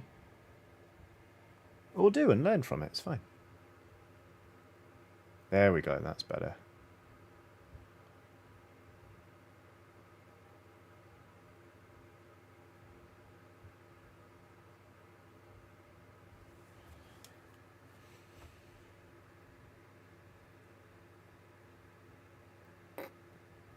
Cool, great.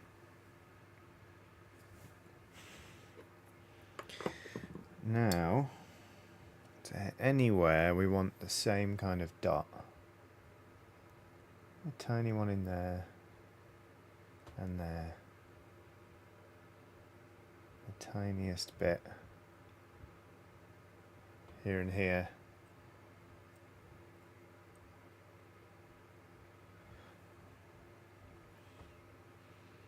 Yep, mouth done. Great.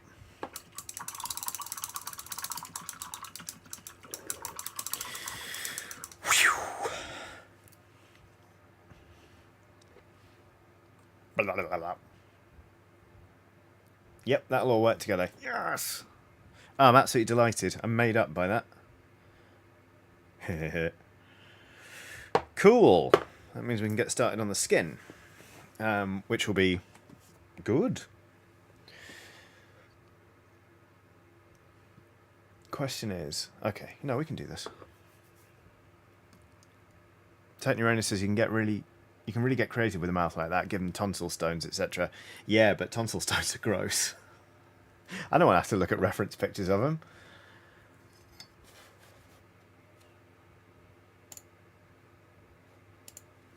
Right.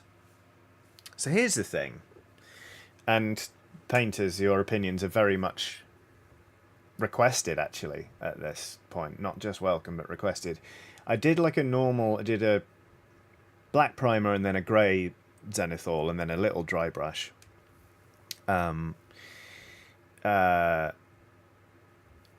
then this is Rakarth Flesh over the top of it. And obviously there are some areas where the underpainting's showing through, but I want to pin wash those. But this is like quite a warm, heavy grey colour. Well, I mean, it's literally called heavy, warm grey. My thought was for the pin wash, Seraphim Sepia, but I'm not entirely certain, and I don't know what to use. So any thoughts? Very much welcomed. Matt K. Fryguys says, Johnny, are you choosing the colours at will, or is there any references you work off of? In this, I'm just going with the paints I know I have, and I know sort of what paints I want to work up through.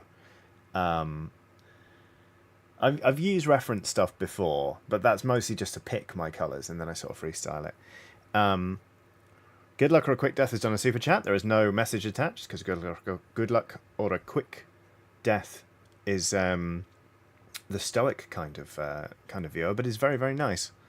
Thank you very much. Good luck or a quick death. Nice to see you in chat. Razgriz says very light Reichland flesh shade, maybe. Yeah. Matthew Johnson says Sapia will warm it up a bit. Can't go wrong with the Nuln Oil if you just want to darken the recesses. Yeah, maybe I'll just do Nuln Oil. Danila says something colder. Okay, let's look at what I've got here.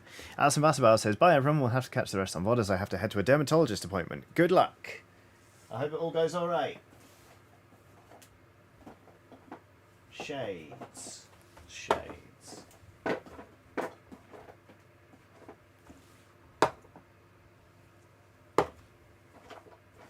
Hi, welcome to Non-Binary Person Looks Through a Box of Paints. Today we're pulling out all the shades I own.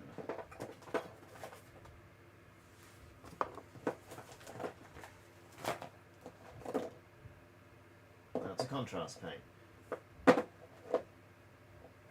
That's a contrast paint. But we could thin that down, I guess.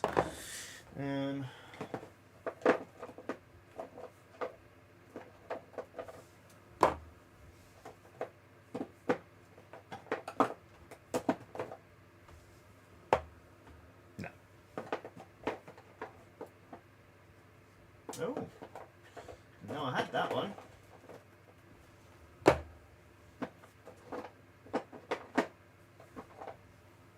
There.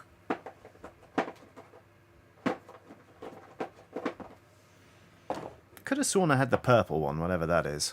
Drakenhof Nightshade. No, that's Drakenhof Nightshade. I've got that. Where's the purple bastard gone?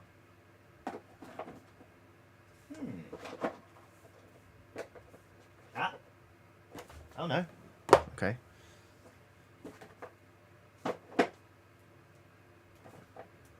Aha! Tricky Violet. There it is.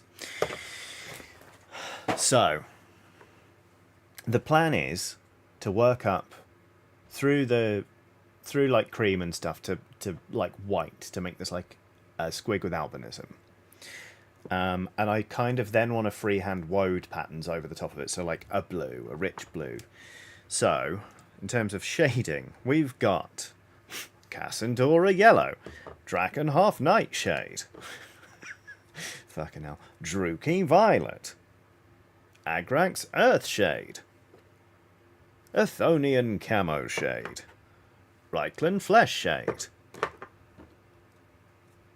Karaberg Crimson, Gulliman Flesh, which we can thin down, Targor Rage Shade, Space Wolves Grey, Bealtan Green. I think I've also got Rat Grime Man. Jack Wood says the purple will give it a delightful sickly tone. I mean, I am planning on doing the cloak of the rider in Druchii. Oh, not Druchii Violet. Demonette Hide. So that probably wouldn't be terrible.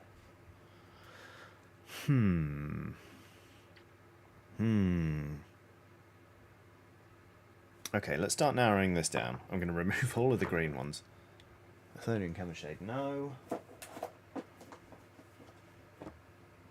Nightshade and Druchii Violet are maybes. Earthshade's in there. Fuck off Caribou Crimson and that. That's a base paint. Targor Rage Shade? Rattling Grime, that's the one I've got, but I think that's a contrast paint, isn't it? Aha! Danilo Dragon says, albino skin is very light and translucent. Shadows on skin are cold. Mix a bit of Rage Shade into Druchii, maybe. Right. Let's try it. Let's give it a go. Let's have a banana. Okay. So. Jackwood says, Targor Angry has a little bit of purple to it too. Great, okay. Give me one sec.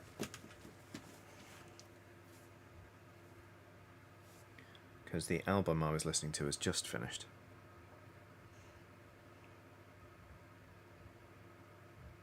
Okay. Right. Might actually use the... Does anyone else use these guys on the paint puck? I find them quite useful, but then if you let them dry, you get all sorts of bits in them, so they need cleaning.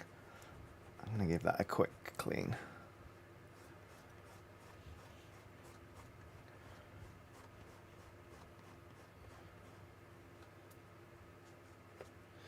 Danilo Dragon says, Dreadful Visage or Visage is also very good. Don't know if you have it. I don't have it, unfortunately. Right, let's do Targor and Druchii together. Blue Deck says it's nice. Right, so Targor Rage Shade and Druchii Violet. Give them a good shake. What we'll do is, in fact, you see this like little divot here?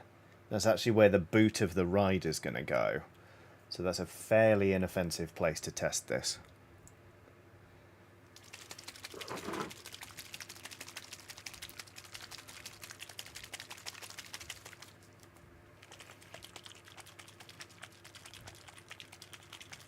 Okay. Rob Deville says, oh, Johnny, have you seen the new Ripper Bolgrot for Blood Bowl? I love his specs. I haven't seen his specs, but I have seen the model. It's very good fun. Right, so Targor does have purple to it.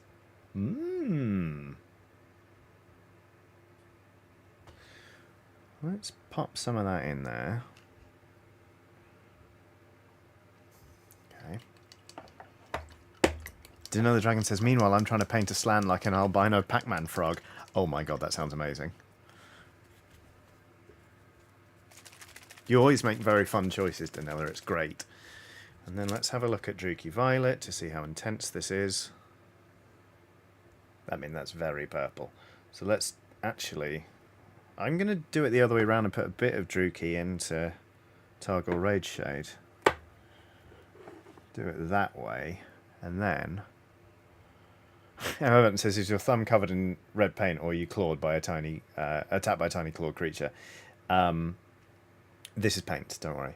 So that is what we've come up with. I think that works. But I'm going to thin it down a bit. I'm just going to put some water in there.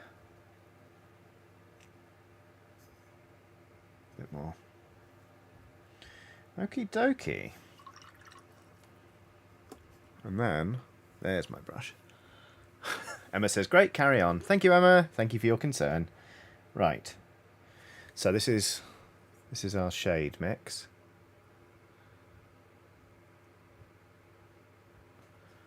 If we kind of apply some of that in there. That's what we end up with. Might need a couple of coats because I've thinned it down a fair bit, but I think that's all right. Yeah, yes. Yeah, this is what we wanted. Great. Thank you, team. Because I'll admit, there are plenty of things I do not know with, like, I do not trust myself to do with great confidence a lot of the time. And choosing the right shade is often one of them. Whew. Cool. Alright, well I'm going to get this process started, but in a few minutes we're going to have a break.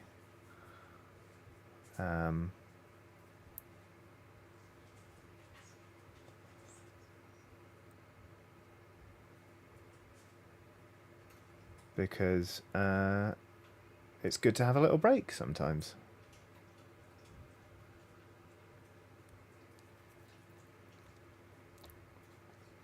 Ooh, Emma says if you ever need a colour palette generator, try coolors.co. Nice. Ambitious Noob Gaming says, Johnny, could you have a Blood Bowl team consisting of Blood Pears and the Lemon Boys? It's theoretically possible, but no. I wouldn't want that. I actively wouldn't want it. Because Blood Bowl, when I play it and when I'm with the league, is my way of unwinding and taking time to do something that I just purely love. And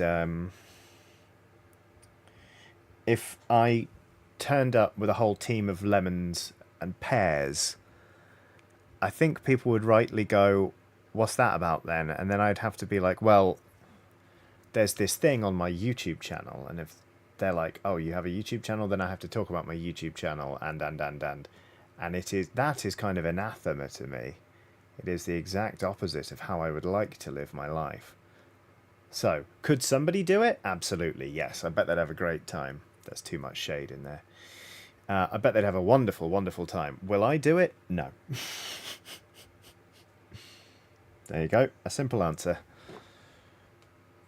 Root-1 says, I must bounce during the break. Need to make a start on dinner. Entirely fair. Thank you so much for reminding me about the Great Deceiver. Because, my God, that paint came in really handy just then.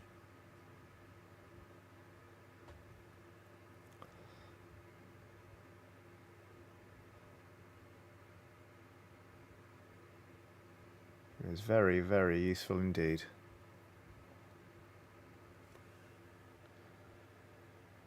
Lou Jones, I've seen what you've just written, and I'm not going to rise to the bait. Thank you. Certainly not going to read it out, you lovely friend of mine, you glorious person I'm glad to know.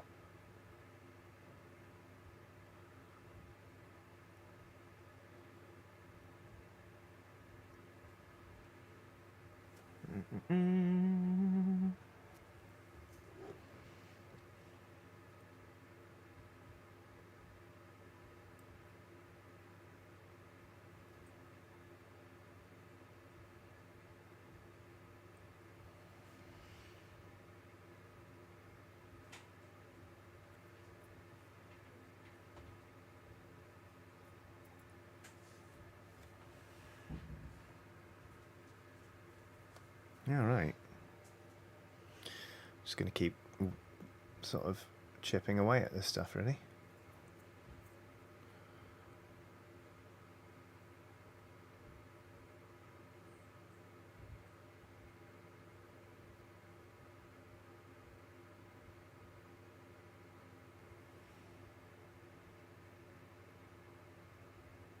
So how's everyone's week looking?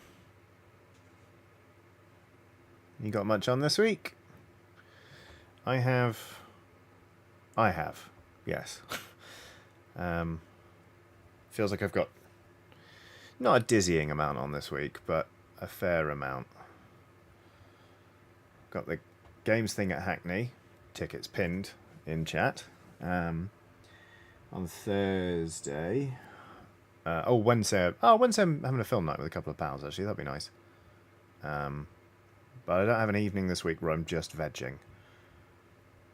I've got a full-day tattoo session on Friday, and then I'm celebrating a dear friend's birthday. Oh, Jack's got to go. Take care, Jackwood. It was lovely seeing you. I will catch you soon. I have absolutely no doubt.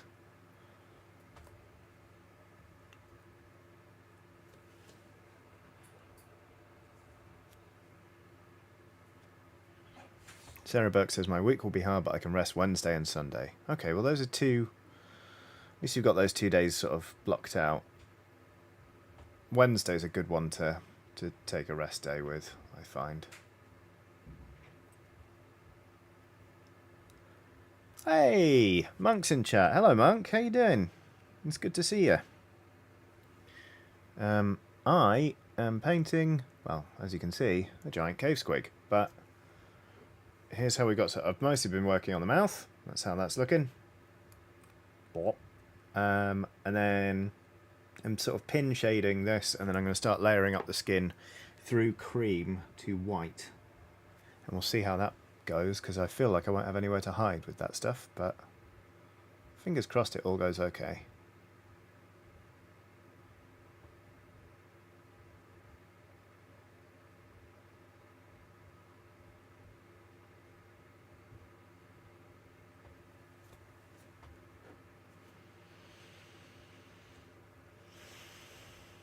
WebGiant says, Johnny, regarding Hackney tickets, if us American viewers buy a ticket, can we get into the Jackbox online audience? Obviously not the place with the beer. Unfortunately not. I'm not streaming this. You've got to be in the room to get into the game. So while I appreciate the offer of support and indeed involvement very much, it's not something I'm equipped for right now. This is only the second games night I've done at Hackney. And so at the minute, what I really don't want to do is build a stream into it as well. Hopefully in the future there'll be, you know, we could do something like that, but for now, it's not really a concept I'm entertaining. I just want to focus on sort of running the show on the night and making sure, like, the people there are having a nice time, etc., etc.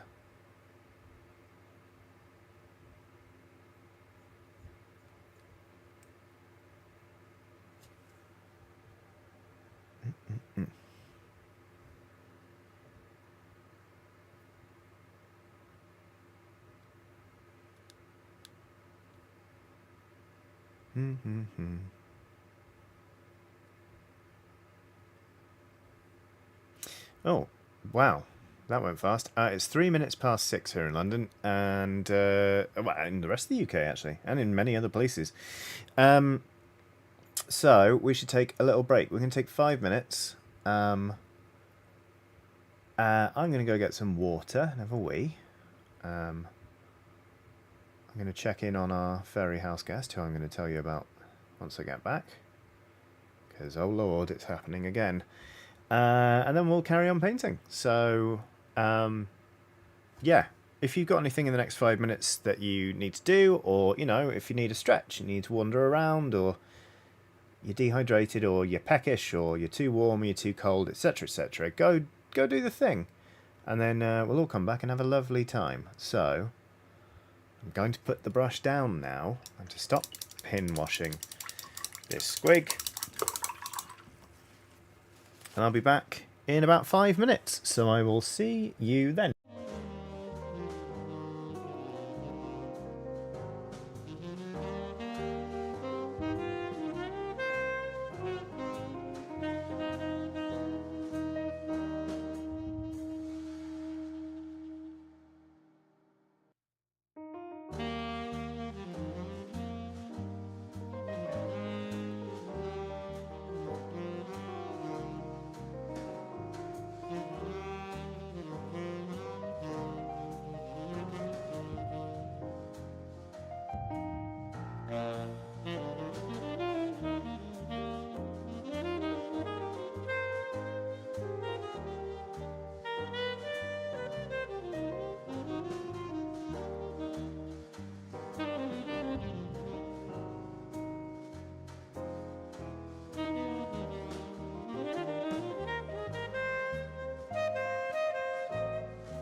Hello everyone. Was that 5 minutes? I don't know. But hi, I'm back. I hope everyone is good. We are painting. Nailed it, Johnny. Painting a Loonboss and a Giant Cave Squig. Here's the Giant Cave Squig. Here's the Giant Cave Squig's tongue. Blah, blah, blah, blah. And then I haven't even started on the Loonboss. I think, actually, I do want to do one more colour here. I'm going to do a tiny bit of that same colour there. Yeah, I am. Just because I think it really makes the colours pop. I think it's a good highlight colour, and only using it on those like little bumps is kind of like doing myself a little bit short. So what I'm going to do is I'm going to do that, and then if the bumps are falling back too much, I'm going to give them a slightly like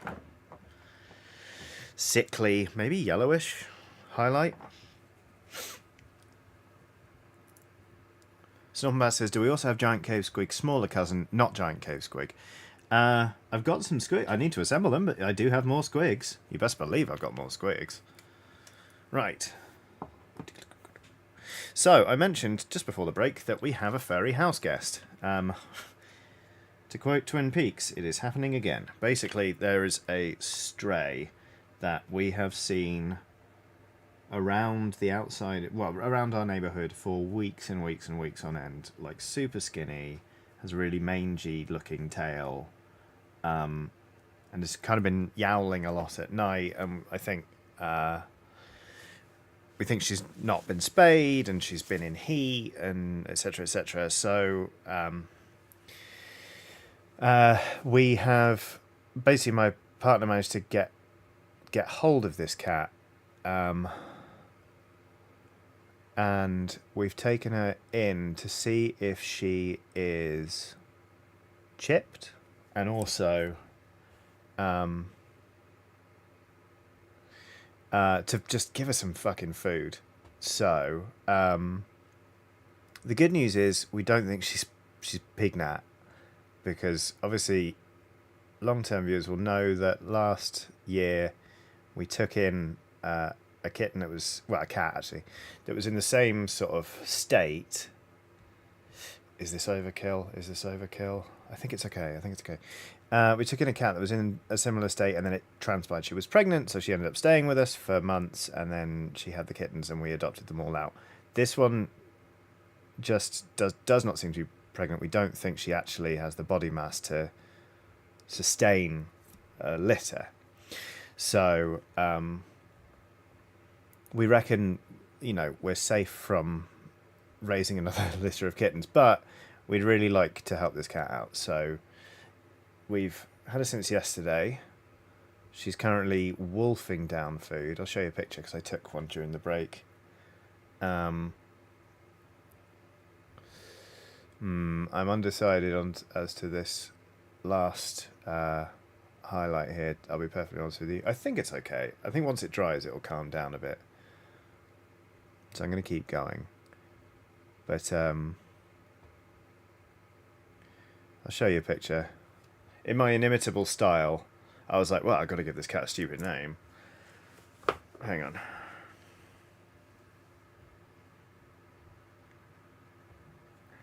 This is her. As you can see, she's kind of got like almost raccoon eyes. She's very cute. So I have called her Bandit Bandit Super Bandit. Much to the, not chagrin of my partner, but my partner is definitely a bit like, oh, for fuck's sake, because odds are that's going to stick. I'm going to put that in situ. Have I overdone it on that highlight? Slightly. Yeah, that highlight was overkill, but I've done it now. So, I don't know. I don't know.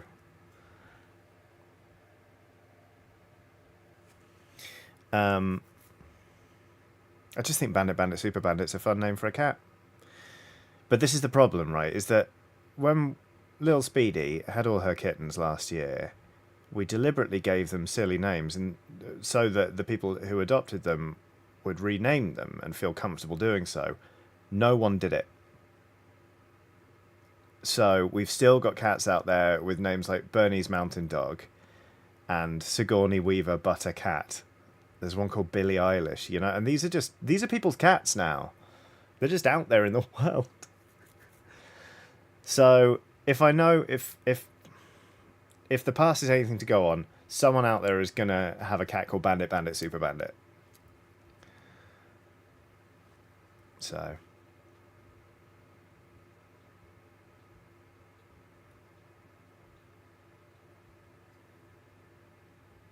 I think okay, I think that's going to be okay from a distance. Like, I probably didn't need that last highlight.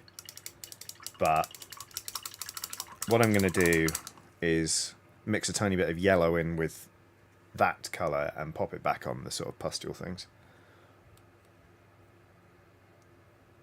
I think it's alright. I think actually also that looks very stark and pale right now. But once I'm done with the skin, that's going to fall right back. I probably went overboard with that highlight. Whoopsie daisy. Oh well. We live and we learn.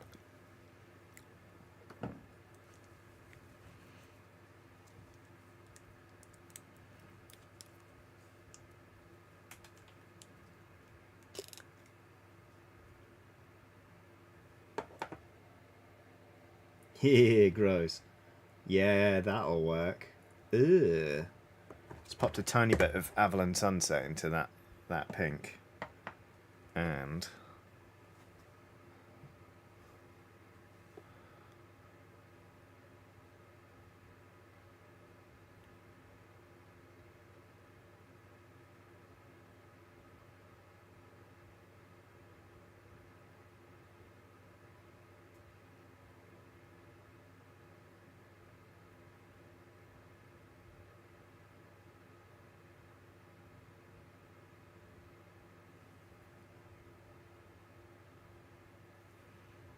there we go. Yeah, there we go. That's fine then. Cool, cool, cool.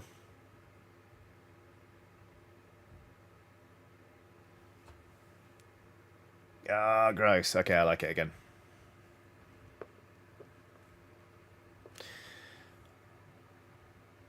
Yeah, happy with that. Cool, cool, cool. Right, done. Tongue, done. No more tongue. No more tongue. Ooh. Hang on one sec. I need to change the album again.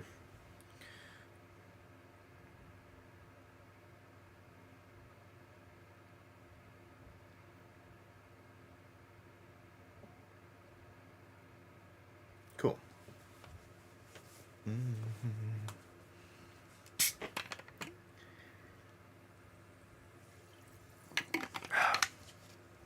Someone in chat has said that's what they said. You're playing a dangerous game, Victoria Cummins.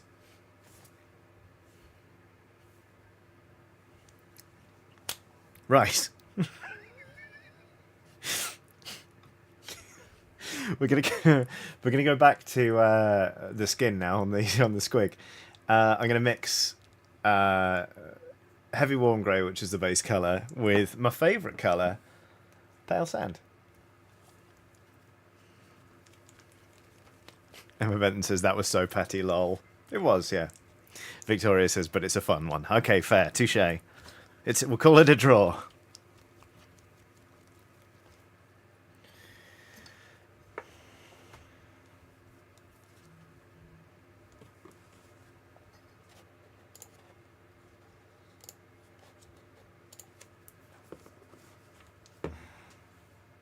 Hang on.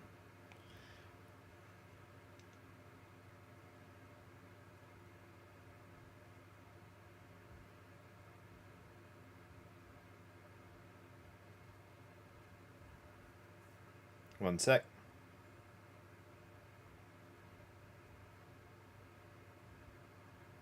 Okay. The Emmy Adventures says, "What are we painting? This is a Loonboss, and he's going to ride atop this giant cave squig, which is this thing here, which we're currently painting. We've already done the tongue, which will be poking out there. And right now we're going to start layering up the skin. with a mix of the base colour we've used and a bit of cream.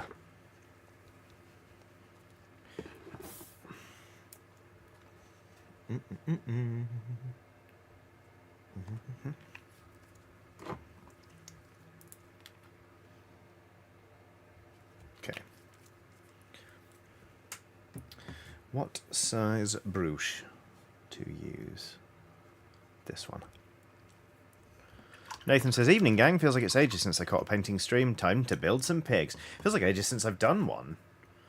I didn't do one last Monday, did I? I can't remember. Yeah, it feels like I haven't done a painting stream in fucking forever. So I'm very pleased to be back. Okay, need a bit more cream than that, please. There we go, there we go.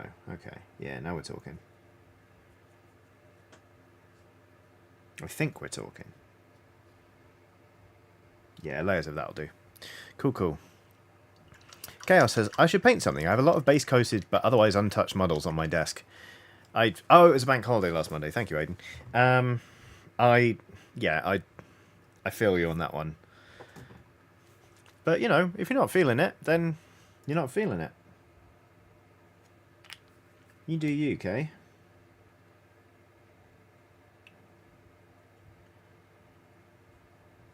Okie dokie. So...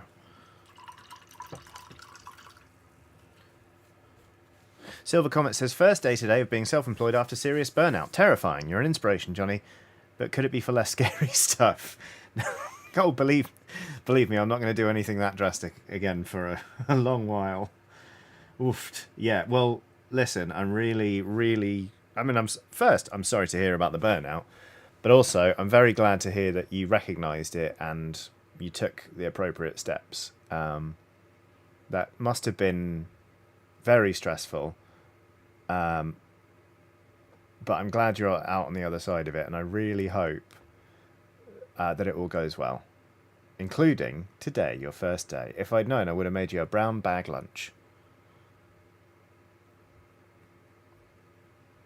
With, like, a sandwich in it and an apple.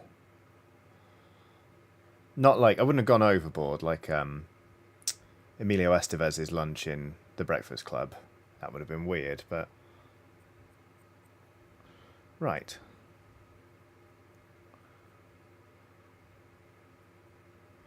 Just going to try and do thin layers of this colour so it's not too stark. They said wiping off a good amount of the paint they just put on.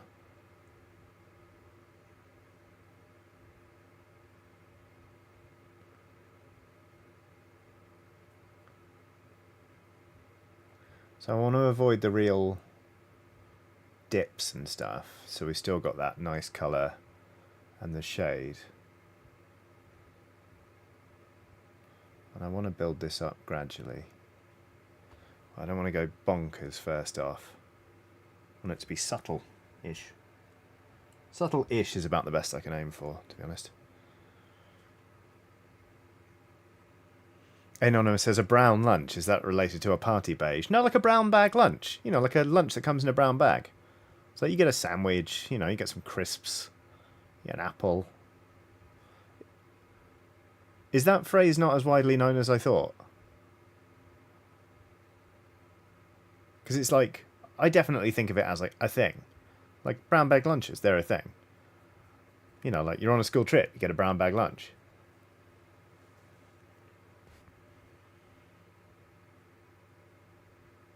I could be wrong. I could be talking absolute shit.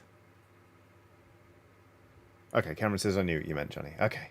I think they were teasing Johnny, says Sega Genesis. Oh. Thanks, Sega. I was just being a troll, but also Swedish. Thanks, Anonymous. Now I look silly.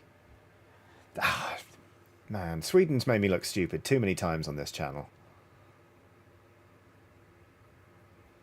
They're fucking with their navy and their lunches. Right, focus, Johnny, because this is actually quite important, this step. And you don't want to biff it. They said, painting a butt.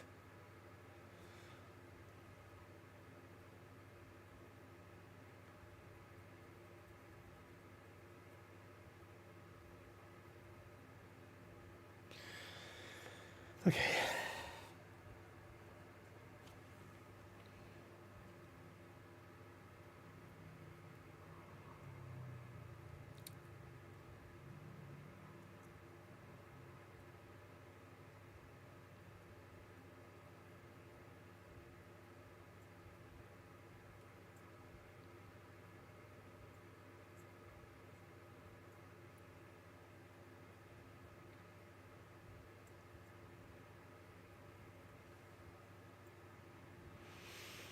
Hey, Ronnie's in chat. It says hello from the airport in Warsaw. Too much time before the flight, so I popped by. Hope everyone.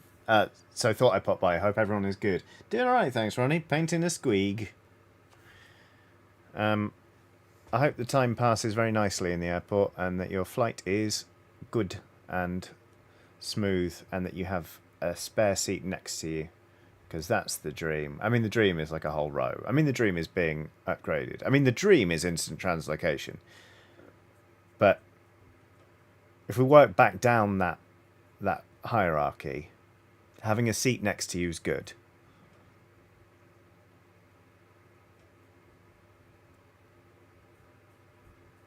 I think if I could instantly teleport places, though, I would kind of miss long-haul flights.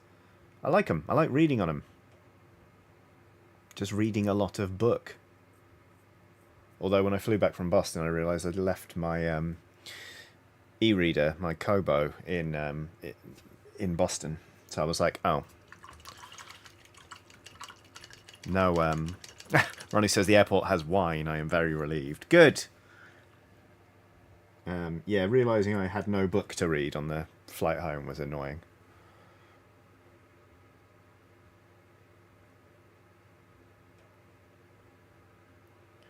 But hey-ho.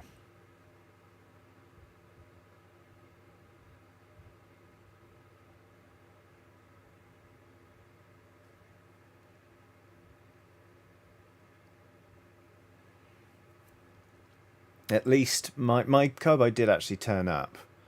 And I spoke to the person who found it, and they were lovely. They'd found my email address via going into the actual e-reader itself. And they were like, hey, you left it at this place. Come by, pick it up. You know, like, it'll be here right in the workstation, because it was their place of work. It was like, it got handed in. And I was like, hey, thanks so much. Listen, I'm 3,000 miles away now, so... I was like, listen, why don't you keep it? You seem nice. Thank you for getting in touch. That was above and beyond. And she was very grateful. She said that she'd lost her Kindle on a beach in California once and was gutted and had sworn off e-readers since. So I was like, get back on it, which is very nice. Ronnie says, so teleportation, the eternal question of do you have to go via a nightmare dimension or is it a get atomized and reconstructed deal?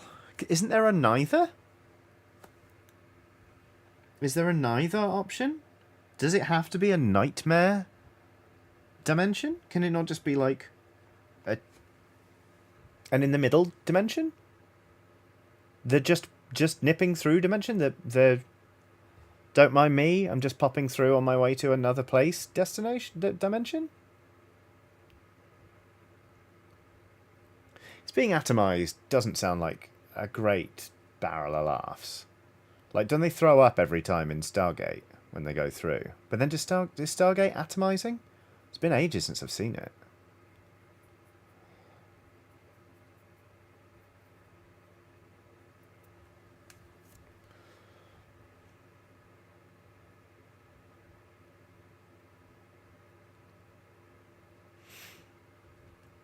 Ronnie says it could be a nothing dimension, I guess, but that's no fun.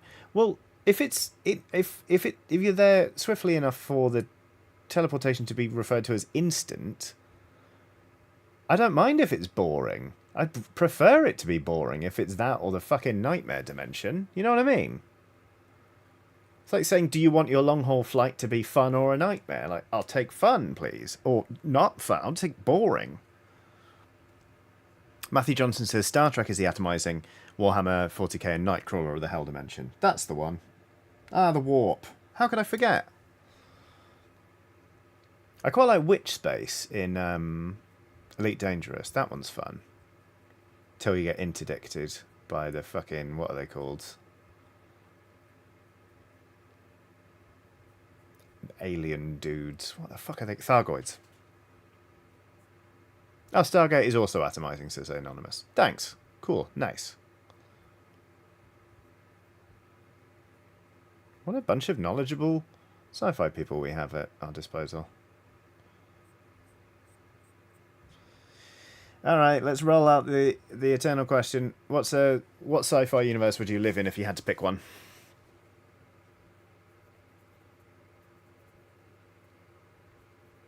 Star Trek, Star Wars, Stargate? Warhammer? Probably not Warhammer.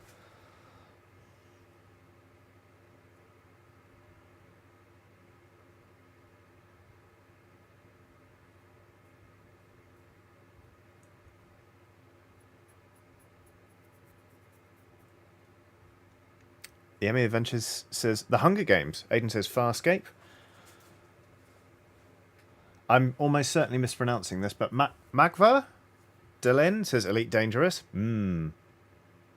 Oh, Nick Jeffries here. Hi Johnny, hope you're having a great Monday. I'm so happy with the way my new D&D campaign is going. First time DM and I wore my literally everyone else in the world shirt while running. Congrats, Nick. I'm very glad that you started running that. It sounds great fun.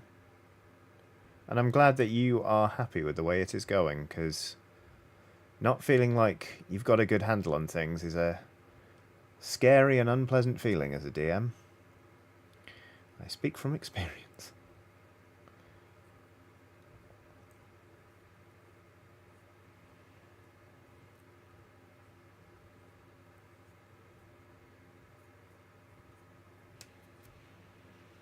Ah, Emma says, oh my god, wait, yes, Horizon Zero Dawn. Of course you'd pick that. Why wouldn't you? Oh, it would be useless, but it would be great. Matthew Johnson says, does Pokemon count as a sci-fi universe? I'll let you have it. I'll allow it.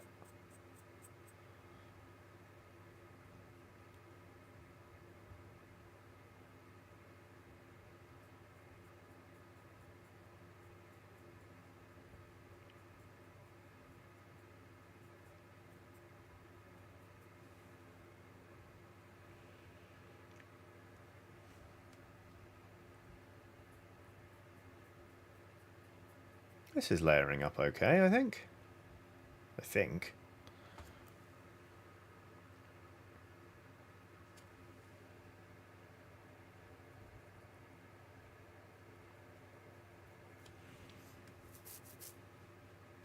I don't know which sci-fi universe I'd want to be in. Like, one of my favourite sci-fis is Battlestar Galactica, but that's not a good time for the humans, you know? Not at all.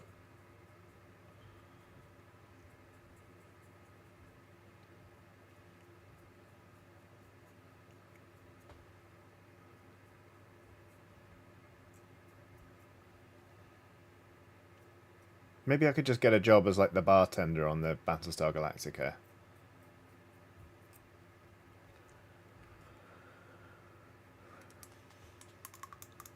Ooh, Silver Comet says The Expanse, maybe. I fucking love The Expanse. I love hard sci-fi in general. It's just so good. Just, like, lovely, clunky, beepy boopy, like the Alien universe. Just like practical sci-fi. Is that what I'm trying to say? I just love it. Hard sci-fi is absolutely my jam.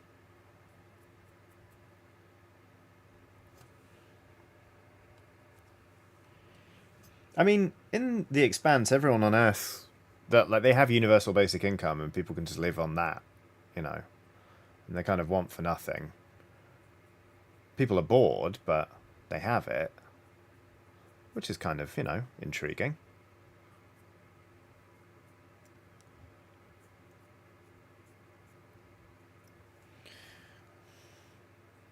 Oh. There we go. Okay. I think it's time to switch colours.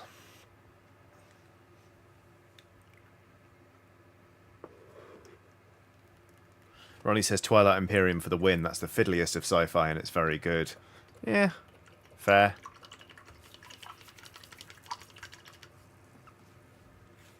Well, but who would I be?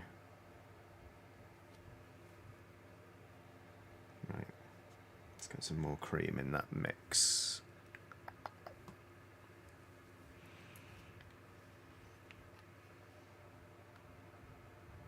Matt K. Frygeist, I'm afraid The Legend of Zelda, even with Breath of the Wild, is definitely still fantasy over sci-fi. Sorry to burst your bubble there, my pal.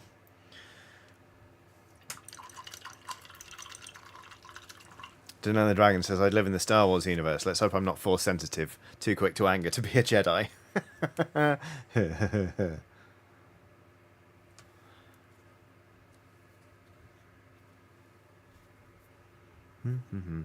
Right, next.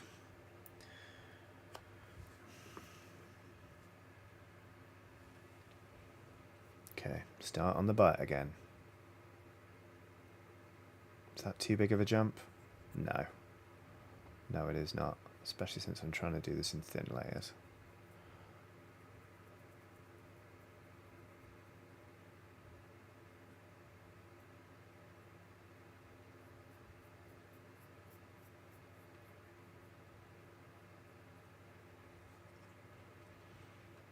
Squig butt.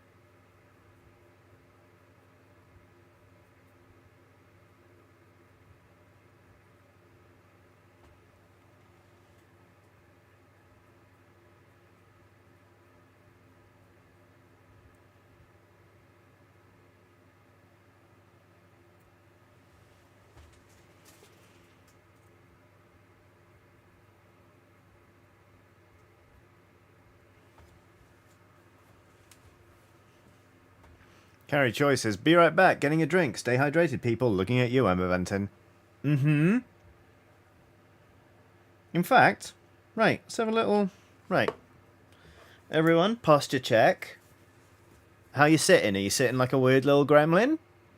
I sit like a very sad orangutan if I'm not careful. So I'm trying to maintain my core. I'm trying to wear my corset, if you use a cycling term, while I'm sitting down more, because I've got a long torso and I've realised I need to manage that. Have you had enough water today? I'm going to have some water right now.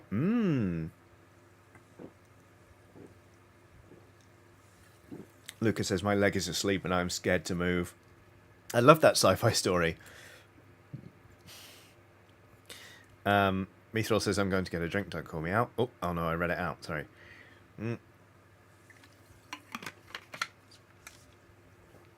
Kieran Foster says, sitting like the weirdest gremlin. Serenity Moon 1976 says, me slouchy gremlin.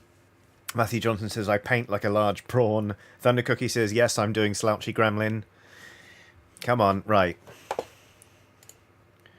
Start a poll. Own up. Are you a slouchy gremlin?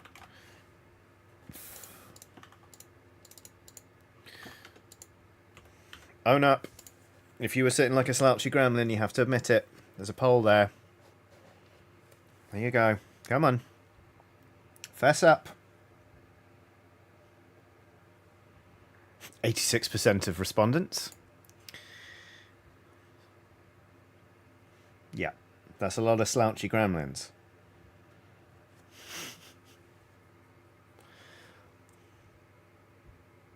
We owe it to ourselves to sit in a way that won't absolutely wreck our spines in the next however many years, you know?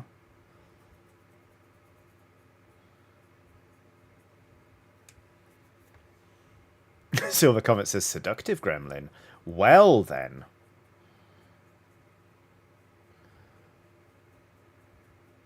I'll let that one slide into my DMs. Oh, I made myself laugh. Oh, no. Never a good sign.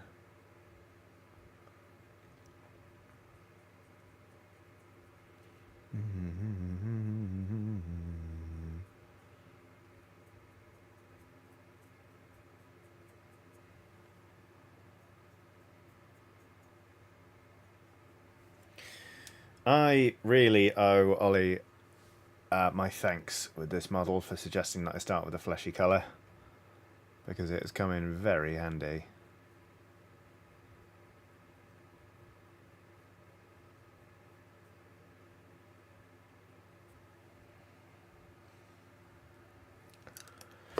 Right, 75 of you have voted, and of those people, 91% of you were sitting like slouchy little gremlins when when I asked. I mean, I do not sit well. Like I say, I sit like a sad orangutan. But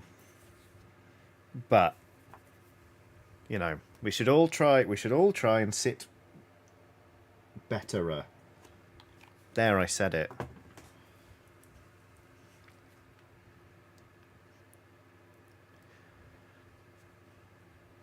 Oh, take care, Sarah Burke. I hope you're okay, and I hope work goes all right. And yeah, as you say, stay safe and well. Stay swell and well. Lots of love. Take care of yourself.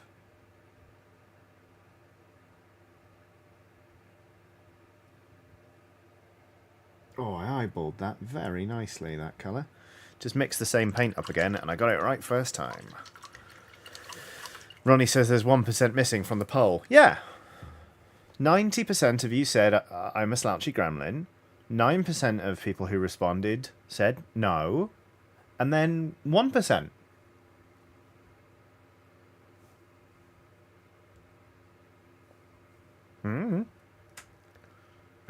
Ronnie says, what is the other 1% doing? Schrodinger's sitting.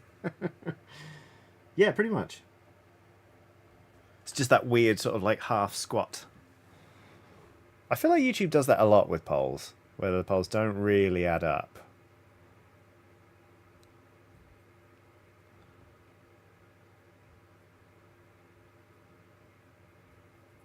It's definitely happened before on the channel.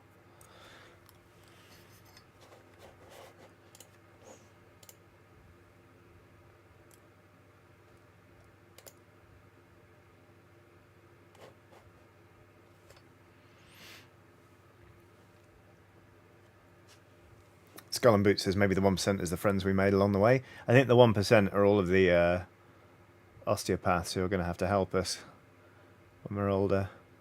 Osteopaths are the ones who aren't quacks, right? It's chiropractors are the charlatans.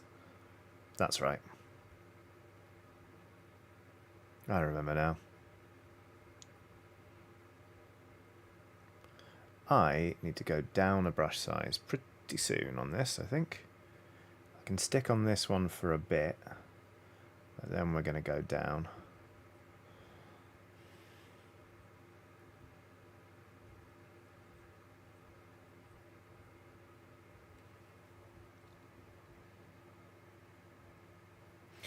I'm actually going to take a couple of pictures of this, because a lot of the time if I'm painting something, I'll be like, wow, that looks so smooth. Wow, Johnny, what a good job. And then I look at it on my phone, I'm like, I am bad at this.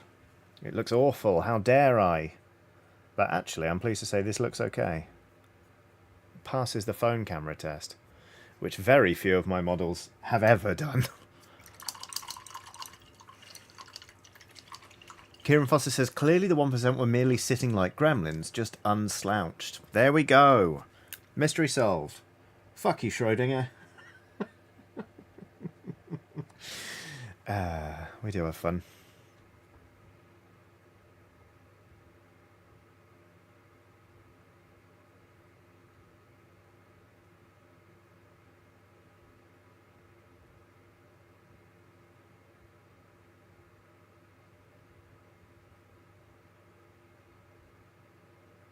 Got an hour and a quarter left on this stream.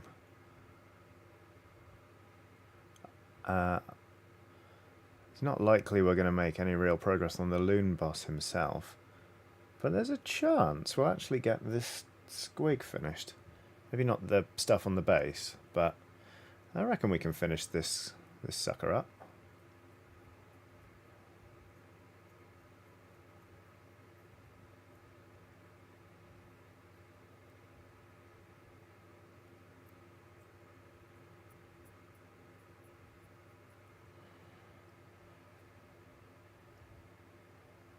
I'm really enjoying this process, I have to say, which is very rewarding.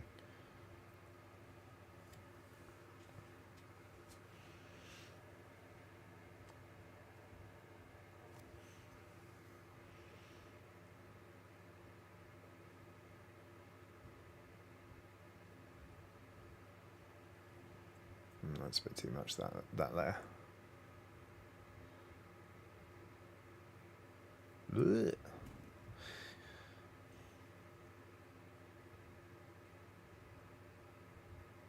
Yep, let's go down a brush size. Emma Blast says it looks like a very round, naked mole rat. Fair. Yep.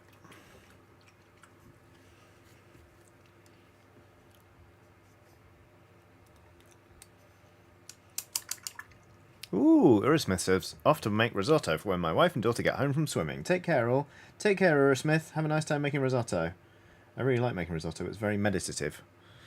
Unfortunately, my partner isn't keen on it, so I don't make it very often. But that's okay. In fact, you know when your phone's like, remember this? My phone was like, hey, remember this risotto you made? The last time I made risotto was in October 2020. And I made so much, I was sick of it within 2 days. So, basically, it's kind of just like... I'm like, is it Toombs, the guy in the X-Files? Who wakes up every 25 years to eat a couple of livers and go back to sleep? That's me, but with risotto. Make risotto, eat too much risotto, make a den out of newspaper and spit, go back to sleep. That whole thing.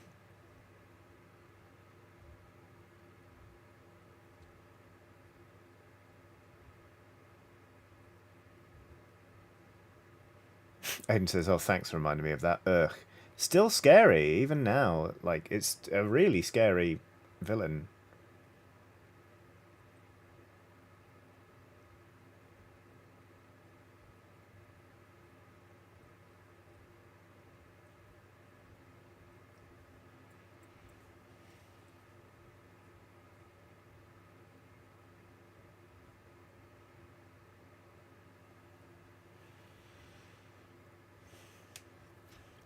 Matthew Johnson says, was that episode called Squeeze or something? I believe it was, you know.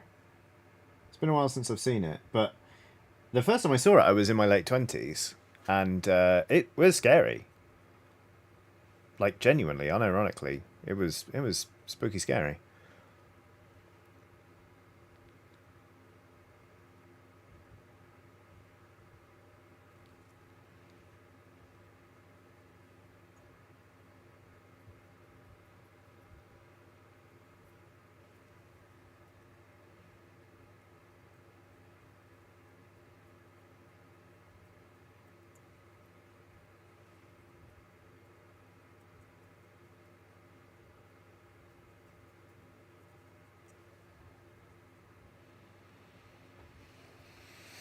Enjoyable squig painting. Dun, dun, dun, dun, dun.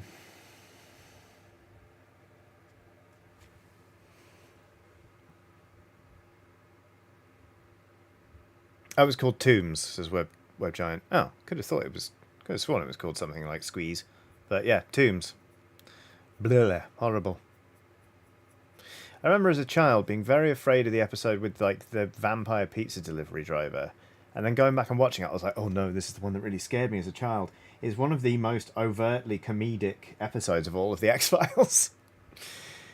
But as a child, that nuance was completely lost on me, and it just scared the shit out of me. Because it's still a show that's made... You know, it's an episode of a show that frequently delves into out-and-out horror, so they knew what they were doing. It still read to me as a child like a spooky, scary show. But turns out, no, they were actually having some fun with it that week. But, oh, I did not realise.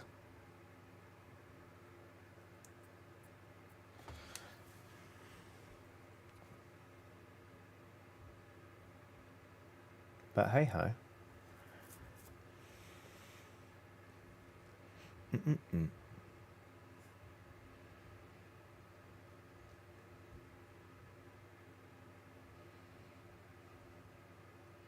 I think what I'm actually going to do is... I'm certainly not done with the skin here, but I'm going to pause on it for a bit.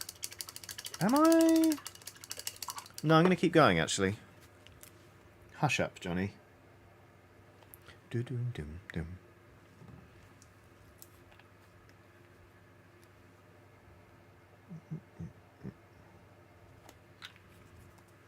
Yeah, I'm going to keep going.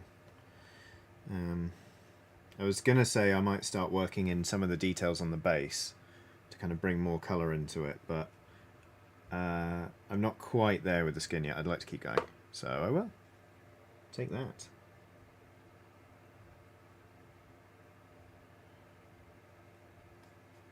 Okay.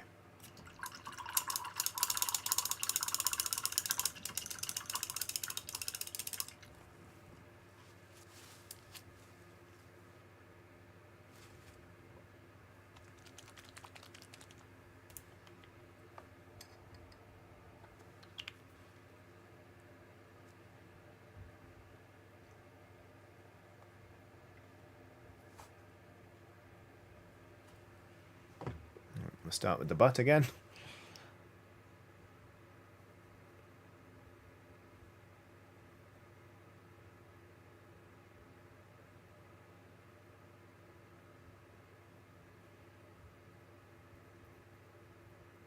There we go, working on a smaller area again. Okay.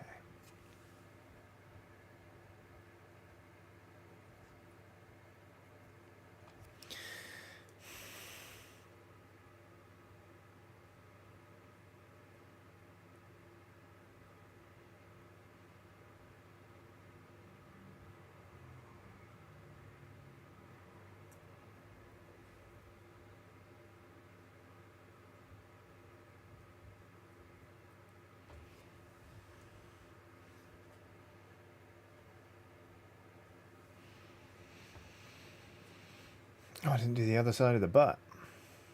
Silly.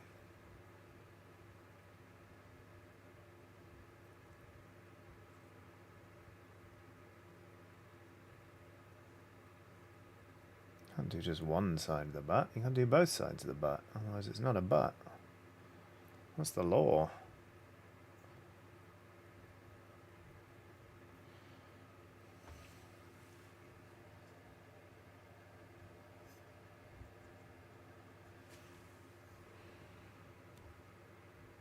Nathan says, these iron jaw pigs are lovely models, but they don't half have a lot of fiddly pieces. You talking about in terms of assembly, or are you thinking about painting? Because I gotta say, there are some Games Workshop models now that I look at them and I'm like, absolutely not painting that. I think I really reached a breaking point with the Tarantulos brood for Warcry, where I was just like, I'm not. Nah, you can't make me. You can't make me. Building. They're quite a busy kit. I'll have a look at them.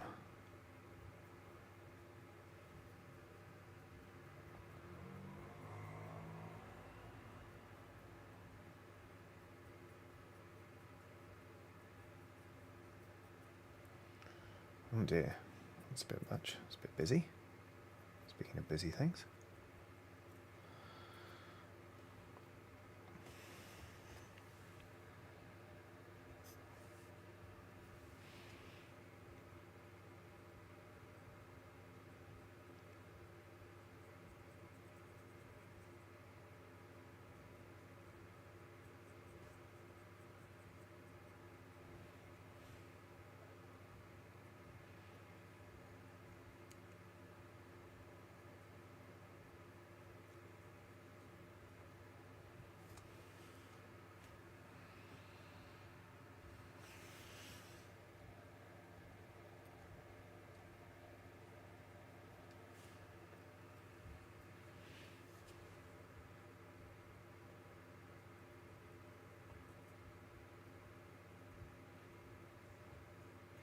It's very cathartic taking my time with painting like this. I think normally I would have knocked out this entire model over the course of a stream and I'd be looking to do something else. But it's nice to have taught myself just a modicum of discipline, even the tiniest bit. Corvus Albright has done a super chat saying, Capitalist Nonsense Haiku for Capitalist Nonsense Haiku time. Filling out timesheet. The shittiest part of the week. Defenestrate it! I hope it gets done soon, Corvus. It's been a while since I've had to do a timesheet, and I'm still very glad that I don't have to deal with them. They are a pain. But at least it's the bit where you get to point at a thing and go, and that's how much you need to pay me. Legally, you bastards. Where's my money? I mean, if you phrase every email like that, they quickly ask you to stop. But you can think it, and nobody can stop you.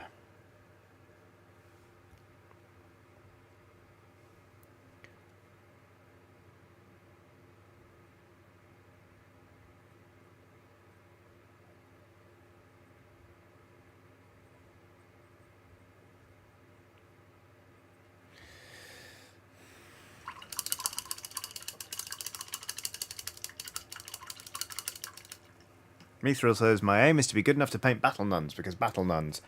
So I started painting battle nuns, and you know what? By the end of that experience, I felt like I was good enough to paint battle nuns. Do most of my battle nuns look good? No.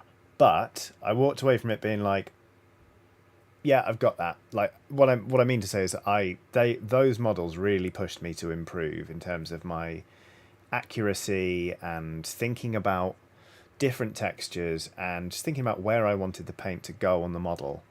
I would say, I mean, what's the worst that's going to happen? You're going to strip the models of all their paint and start again. That doesn't sound like a bad thing at all. If anything, you've just got some more free nuns to paint out of the experience. I'd say pick up just a few nuns so you don't feel like you've got a whole pile to do, and to really focus on them. Just really double down on, like, focusing on the nuns.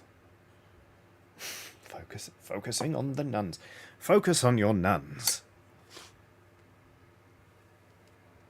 You know, don't wait until you've reached an arbitrary goal you've set yourself. I think, you know, think of it as like your goal is to paint some nuns that you're really happy with. There's nothing to say you can't use the nuns now. It's not like they're the big kid swings. Have a bash.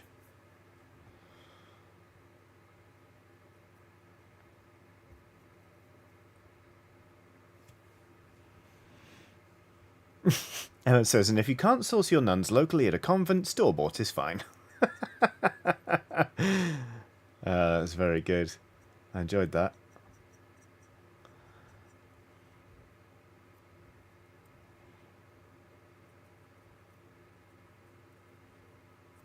Okie dokie. Right. Now I feel like I can move on to starting to block in these colours, because basically I'm not done with the skin. I haven't done any like pure cream, which I'd like to do.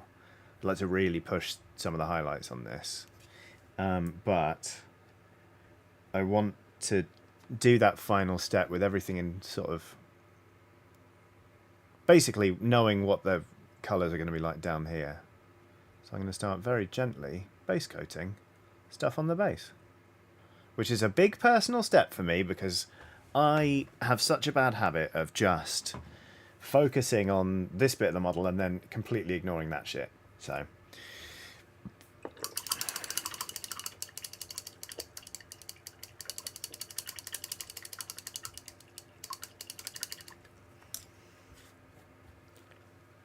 right. I also need some water.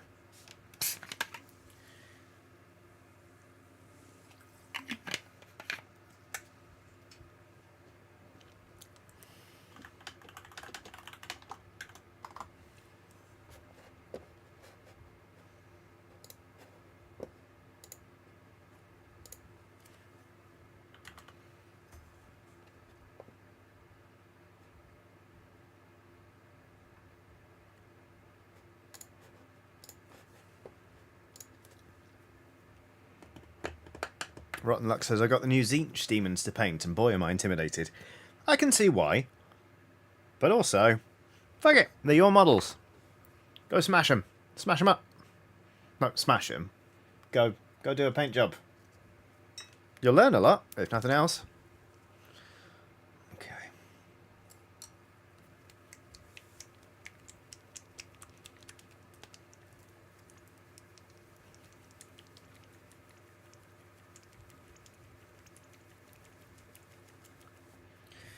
Alright, Demonette Hide.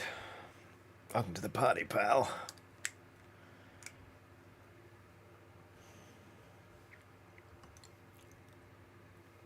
I have never used Demonette Hide before. I bought this paint when I was running a round of a pub quiz in Nottingham, and the round was Guess That Paint. So I took the labels off 5 Games Workshop paints, and people had to guess what they were.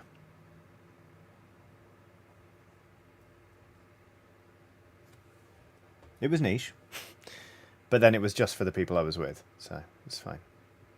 Get off my case. Oh no. Reached that point in the stream where I started making stupid jokes just for my own benefit and then laughing at them. And muttering a lot to myself. But hey, at least we're going the distance this time. A lot of my streams recently I've had to cut short because I was just knackered, so... But I'm just having such a nice time painting. I'll probably keep painting after the stream if I'm perfectly honest. Josh Warrior has done a super chat saying, "Ahoy there!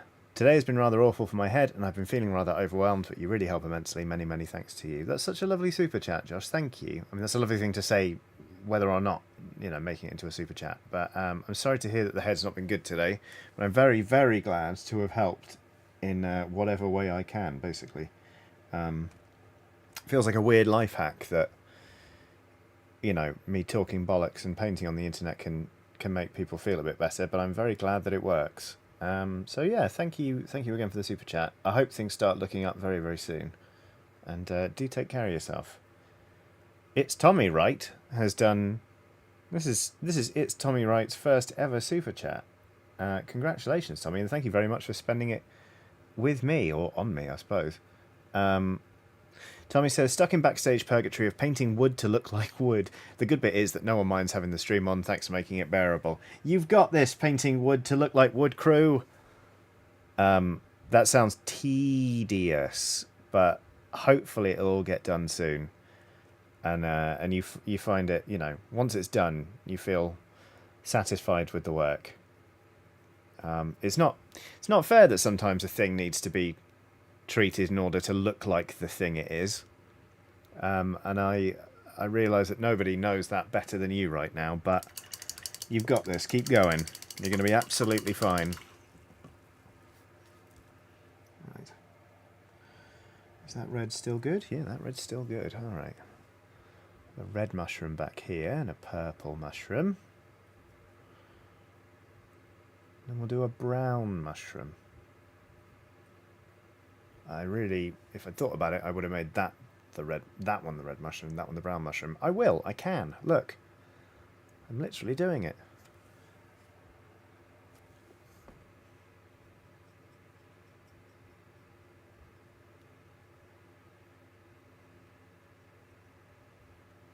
My favourite purple mushroom is the Amethyst Deceiver.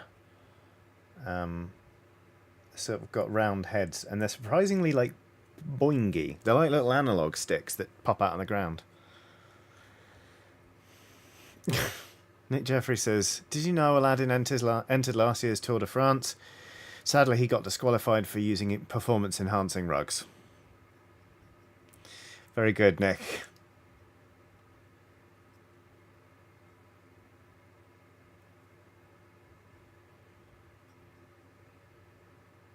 I suppose canonically Aladdin couldn't ride a bike because he didn't know what one was. That's weird, isn't it?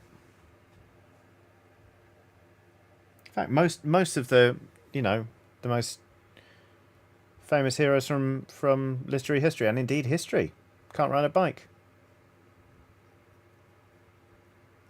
Alexander the Great couldn't ride a bike. King Arthur couldn't ride a bike. Jesus couldn't ride a bike. You know, a lot of people can't ride bikes.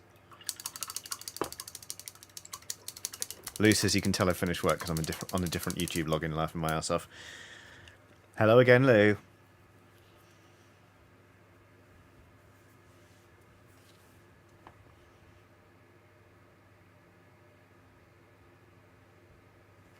Mian says, why does the squig have a very obvious butt? Because it's a squig with a butt. It's a giant cave squig. Of course it's got a butt. The question is, why are you so concerned about the butt? You think about that? No, you didn't.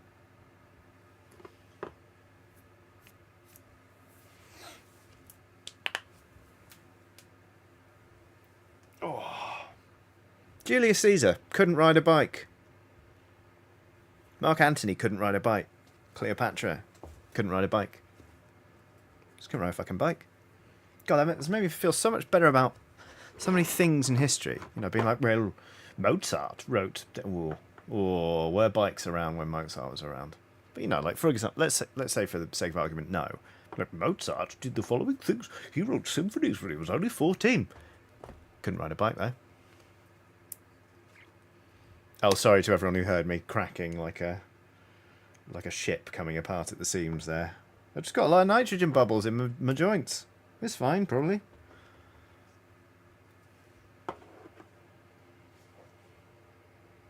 Matt K. Fry Guy says, Johnny Chiodini couldn't fly a spaceship. Oh, I'll get mine. Don't worry, Matt. Mine's coming.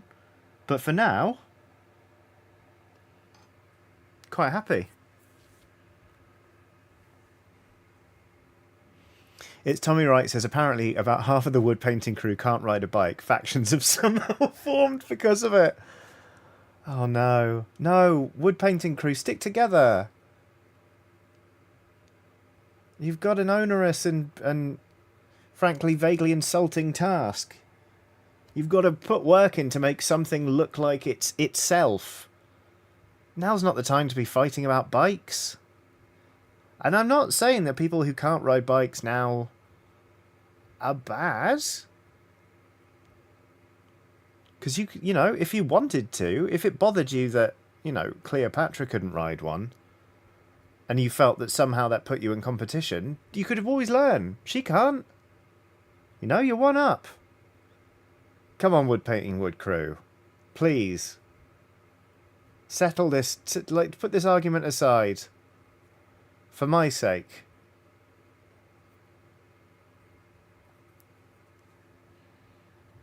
This is why I shouldn't have opinions online.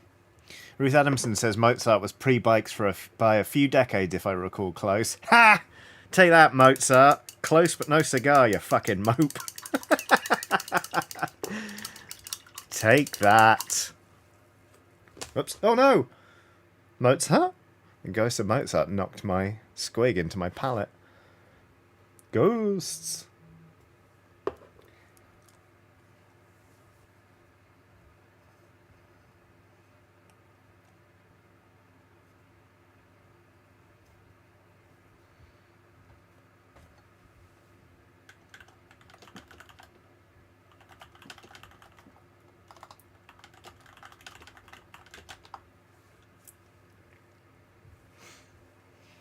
Silver Comment says, new merch coming soon. I can or can't ride a bike shirts.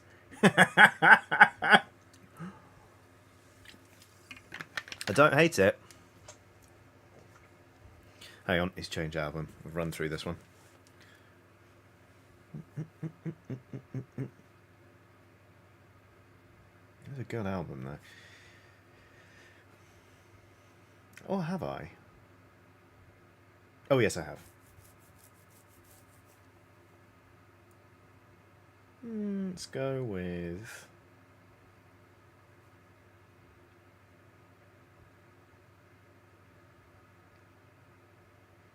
Lovely.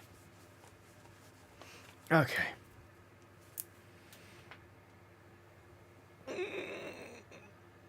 Okay. Mian says, I feel like the real question here is who can drive legally. I can't. I never learned. So... That's me not being able to drive. So there we go. It's Tommy Wright says, quintessential Johnny, inspiring speech about sticking together to take that, Mozart. Well, yeah, I meant everyone should stick together except Mozart. You can fuck off. That's right. It's Tommy, right? I'm doubling down. Fucking Mozart. Look, you lot, you're all great. All of you, whether you're in painting wood to look like wood crew or not, you're brilliant. Stick together. Take care of each other. If Mozart comes knocking, tell him I said go fuck himself. I don't know what's got into me.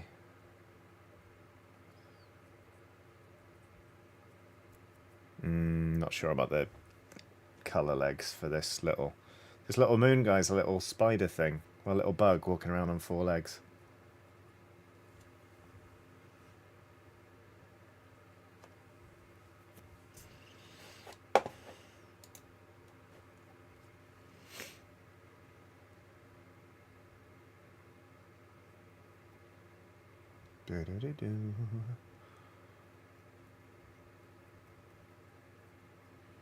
It's quite nice paying attention to the base before the actual model's done. I'm trying to trick myself into enjoying basing, because I don't like it.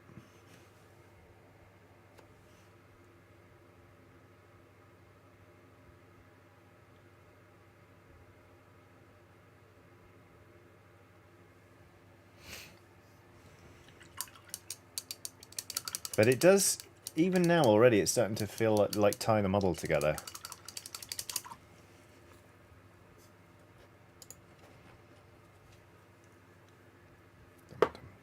Dum.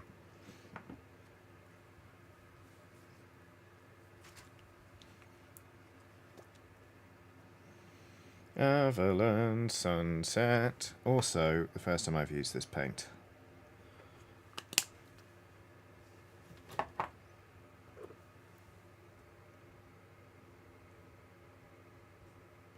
Ah, of course. Yes, it's a yellow paint, so the coverage is suboptimal. I should have painted this thing brown first, but I didn't. Oh well, it's fine. Let's do a few coats.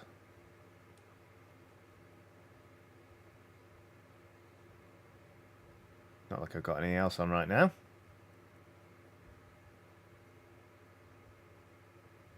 Oh, I just fucking love the Gloom Spike Gits. I just think they're brilliant. I think chat's frozen for me again. It's really annoying when that happens.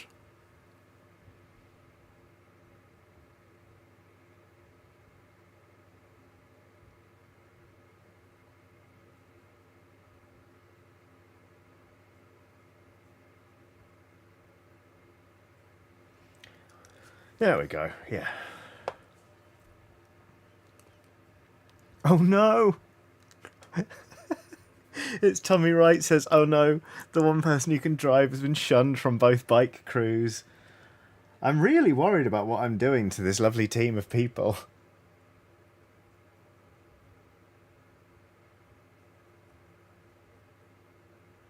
I always said I wasn't a positive influence.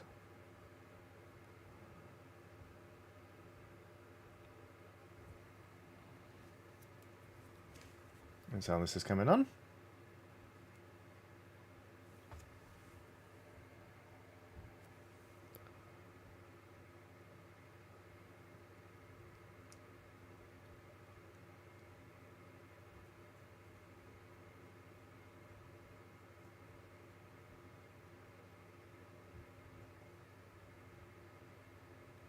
Oh, angry little moon bug thing. Furious he is. Look at him. He's livid.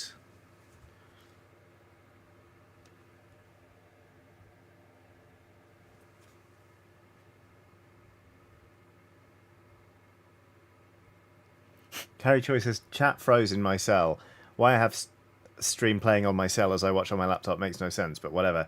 I'm not going to lie, for a split second when you were like, it froze in my cell, I was like,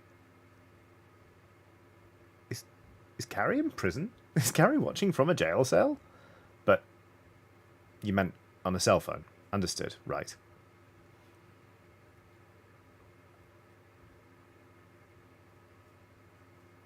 Good to clear that up, though. Not that it would bother me, obviously. I think the prison industrial complex is bloody awful. But still.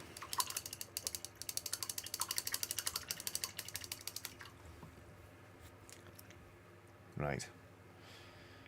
Gonna leave that yellow to dry, and I'm gonna work on the stipes of these mushrooms. Paint those cream. Hugh says they are in prison, but that's not what they meant. They know what they did. Oh my god. Damn, Hugh. Oh, Anonymous says the private lodgings of monks and nuns are also referred to as cells. True? Yep. You've got me there.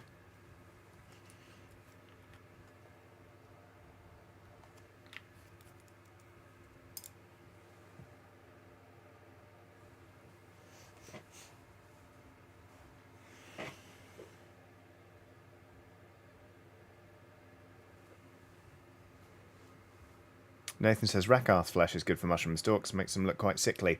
I've used so much Rakarth flesh on here, though. I think I'd rather go in with pale sand and then shade the crap out of it. And I've used Rakarth flesh on these little buggy legs. Or the Vallejo equivalent. Heavy warm grey.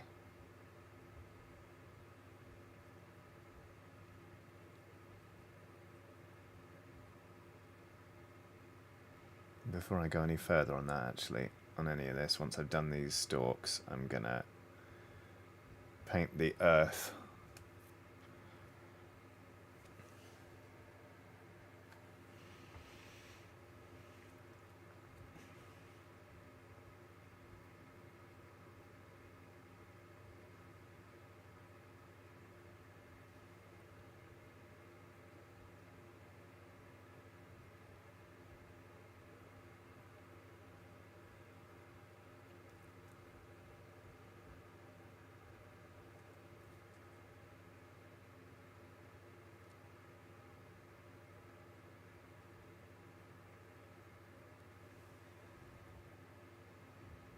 There you go. Josh Warriad says, alright, off to make dinner. See you folks later. Take care, Josh. I hope dinner's delicious. Thank you so much for being here. And indeed to all of you who have been watching while I daub paint on this fellow. It's been really enjoyable. I mean, I'm not done yet. I'm going to keep going until the top of the hour. But yeah, it's been lovely. And much needed, to be honest. I didn't realise how much I needed to paint something. And just talk nonsense. Thank you for being nice, chat.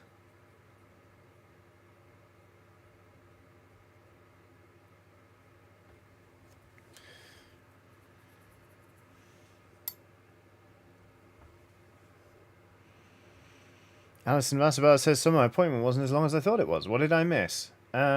Just more painting. This is where we've got to now.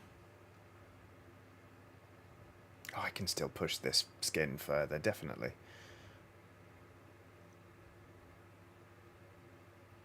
Be good fun.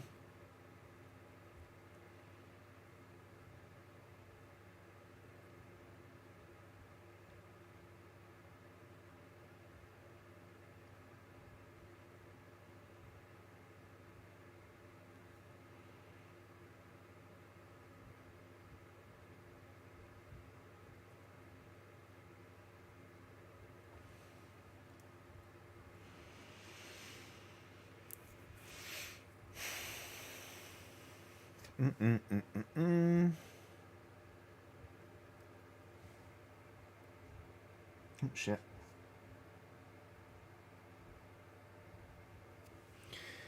Okay.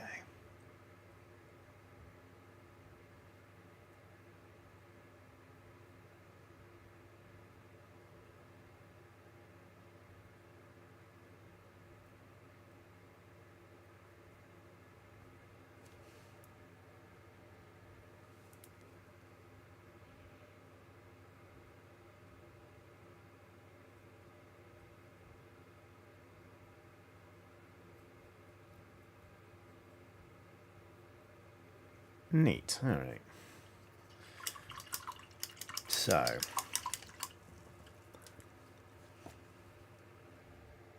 let's do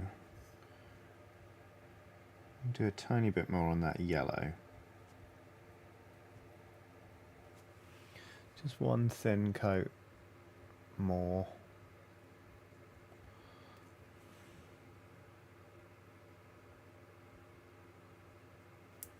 And then we're going to paint that earth, and then I think I'm going to shade all of this like the moon fellow and all the mushroom friends.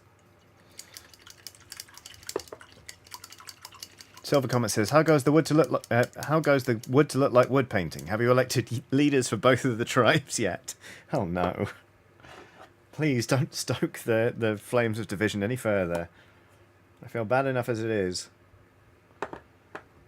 Right.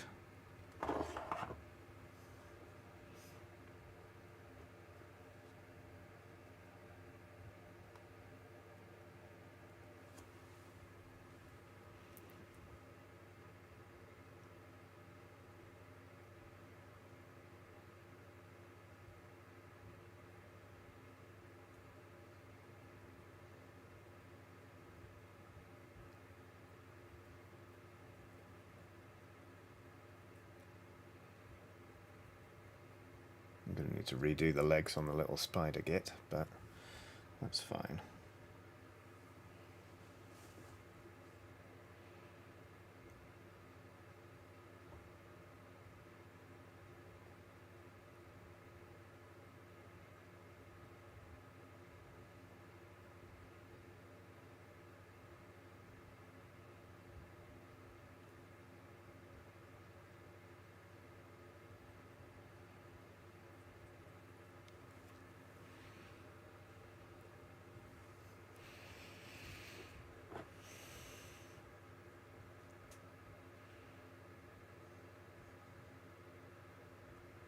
It's Tommy Wright says, "The able to ride a bike crew, me included, have won. Our wood is fully wooded.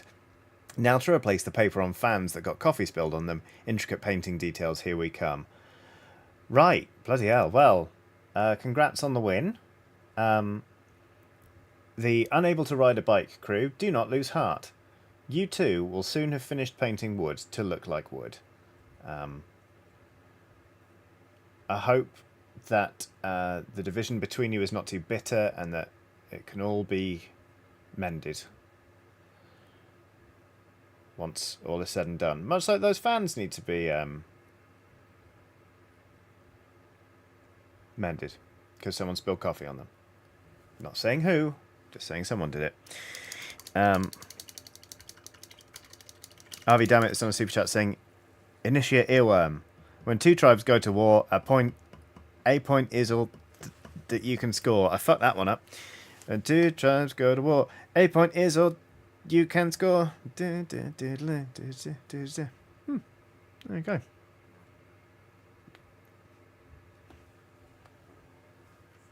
Thank you very much for that, Harvey Dammit.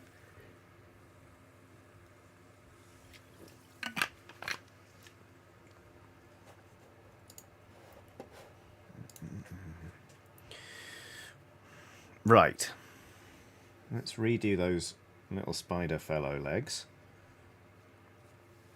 Spider fellow, wow. It sounds like a much less exciting series. Get me pictures of Spider Fellow. Sure. Here's Spider Fellow at the post office. Here's Spider Fellow begging somebody not to swat them with a rolled up newspaper.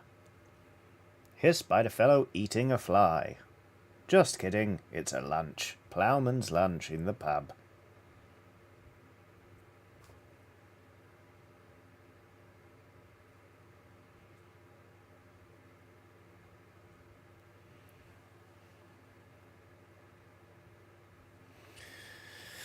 Cool. Definitely going to shade that base now.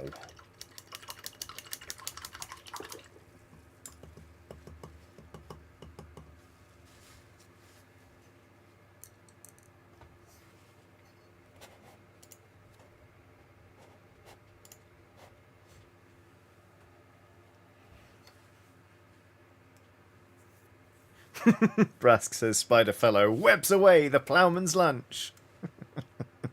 I enjoyed that. That was very good. Right, Agrax Earthshade.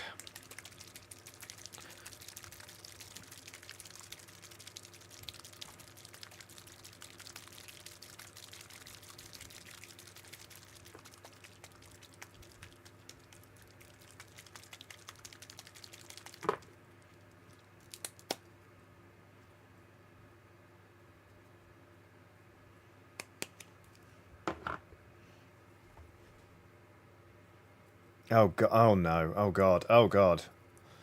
It's new. It's new formula shade. I forgot, and now I've put it on undiluted, and there's a lot of it. Spread it around. God.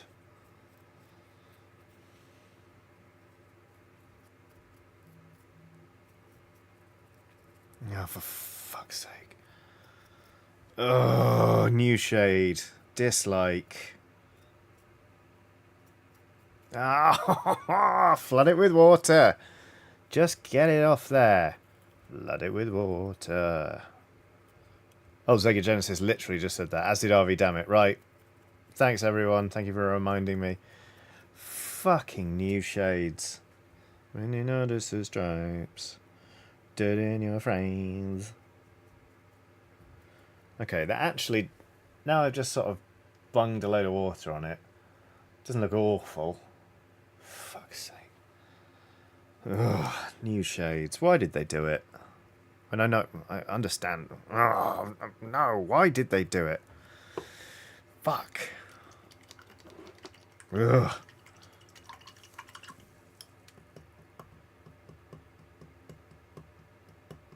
It's Tommy Wright says, oh no, driving dude has been shunned by all for using the wrong mode of transport. He's putting together a desk from IKEA because our drama department just gave us one to make.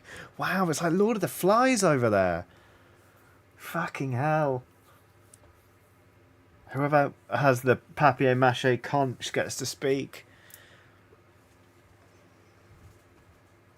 Well, while that shade's drying, I can always go back to squig. Skin, that's the word.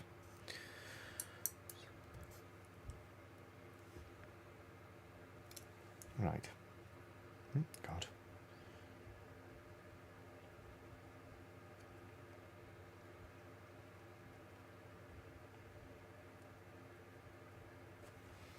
Let's see. This is just... Oh no, that's too big of a... It's too big of a step, I think. Uh-oh. Maybe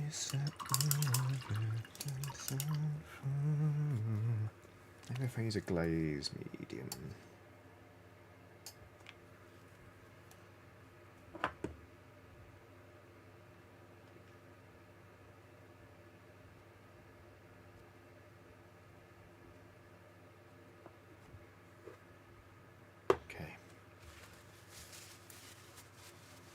Victoria Cummins says, and I'm back in time for more butt shots. You're welcome, Victoria.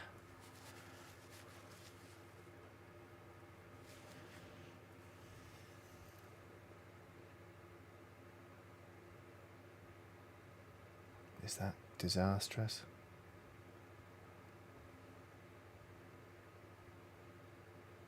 I actually feel like no. No, it isn't. Wow. Oh, this is a scary step, but I'm gonna stick with it.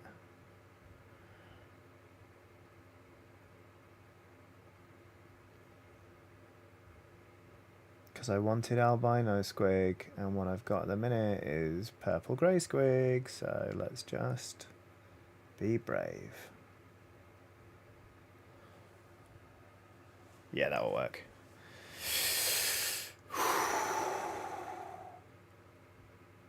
Scary, scary, scary, scary, scary.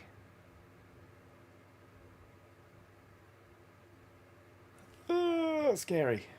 Okay, no, we got this, we got this, we got this. It's alright. What we're going to do... Right, you've got a good amount of glaze medium. Oh, I feel a little bit sick. You've got a good amount of glaze medium on there. You're wiping off most of the glaze on the paper. Yeah, there we go. Look. Okay, so you may have gone on a bit thick on the other bottock. But that's alright.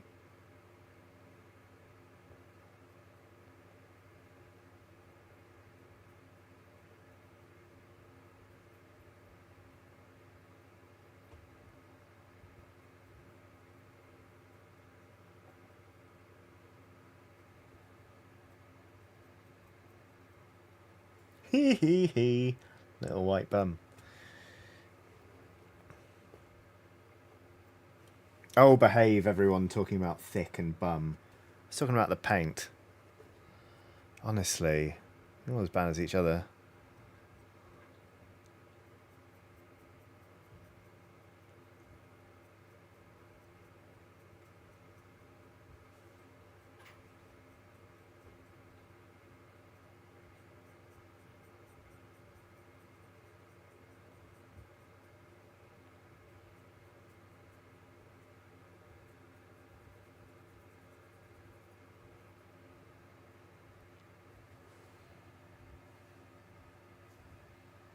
Yeah, I think we'll get away with that. Will it pass the phone test, though? Lucas says, Johnny, do the snake thing. Hmm? What's the snake thing?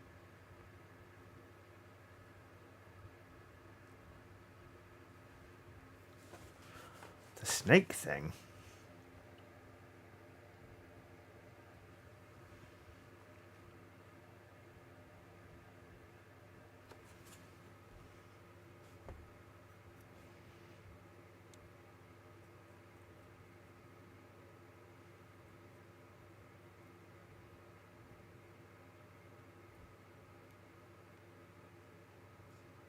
Oh, the solid snake meme thing. Got it. Loonboss. I'm trying to hop around, but I'm dummy thick. And the clap from my ass cheeks keeps alerting the Stormcast Eternals. Wasn't my best.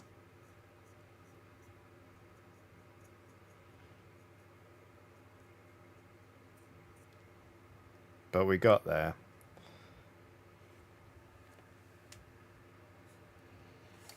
Colonel. Right.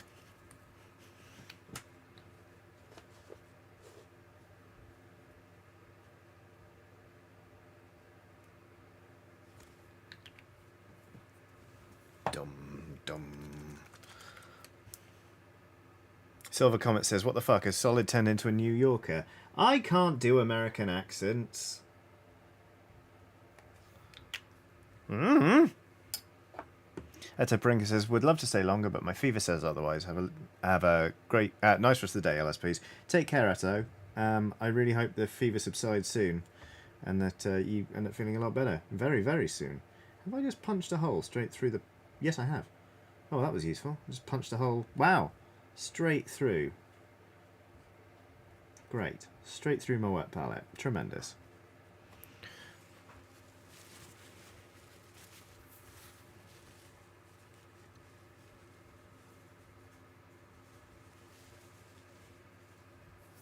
Nathan says Solid Snake was being played by Jack Nicholson for a moment there. I've got to say, I don't know what I'm going to do about the Deadlands season with the Oxventure lot. Because I always, when I play Deadlands, I always try and do an American accent, and I have fun with it. But it's different when it's a filmed campaign that runs for X number of sessions, you know? I'm a little worried about picking one and making it stick. But, like, I bet you Andy's going to be doing accents. I mean, you know he will. So I'm a bit like, well, I can't leave him in the lurch.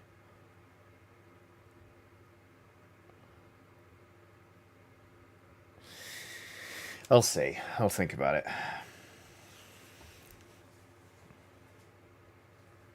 Ooh, that's a lot.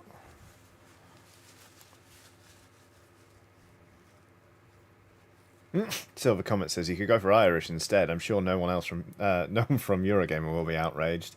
Oh no, I know better than to try that shit. That's too bad. That's no. Wash your fucking brush. Nathan says play a preacher and do the biggest foghorn leghorn accent you can manage. That's already been done on a Gamer Network channel. It is easier for British people to do Southern American accents, weirdly. It's to do with the vowels, I think. But,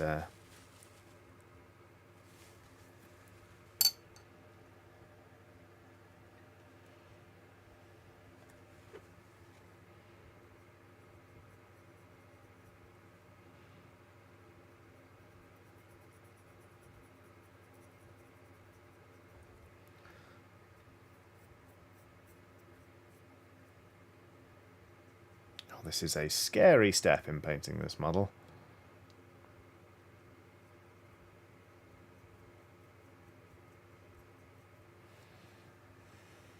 But I have to trust the process, because now his butt is that colour, so the rest of him needs to follow suit.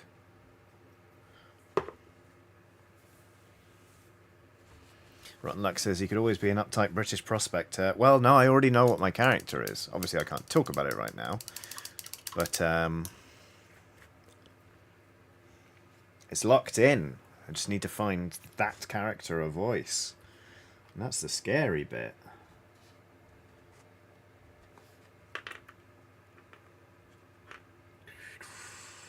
This greaseproof paper sucks.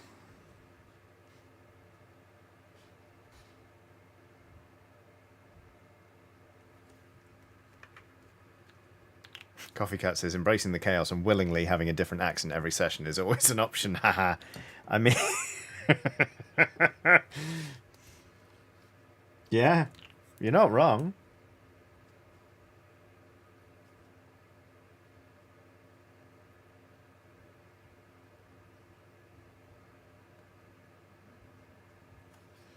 Okay. Zega Genesis says, just pick a character from a movie or an actor you like and do an impression of them. Easiest way to do accents. Well, you know, the thing about Dead... No, I can't do them anymore. I used to be able to do an OK walk-in, and now I can't. Oh, well.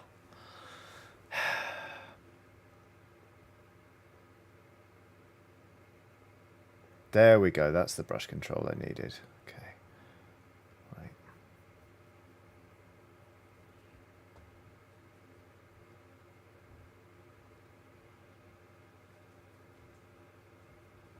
These boots were made for walking. No, and that's just what they'll do. Nah, I can't do it anymore. That one's consigned to the bin. I'll work it out, don't worry. I'll come up with something. It won't be good, but I'll do it.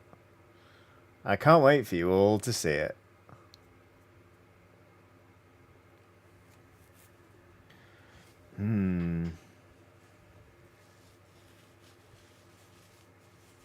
Matt K. Frogo says, Johnny, I do love your Frog Detective Blanc, though. I mean, that's the one I'm probably most confident about being consistent with, but come on, I can't.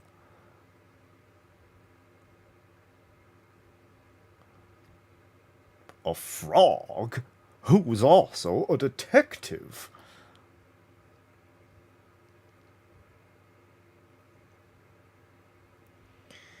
I'm just going to take a like 3-hour long shower and try and hash it out there. Like going to a voice coach, but instead of a voice coach, it's like some Ray docs and a humid room.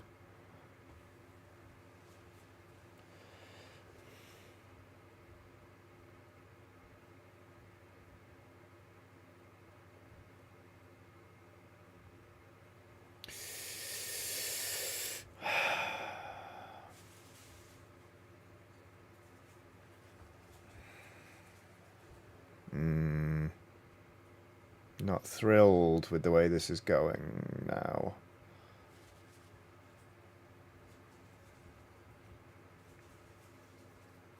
And to make that bit smoother, it's fine for this bit because this is on the very top of the model and will also be partly obscured by the rider. It's fine for that to be very cream. Actually want to extend that down the tail. I might just highlight the face and get out while the going's good on this bit. There's a couple more bits I think I need to do to tie them in with what I've already put down. Blech, not that bit though.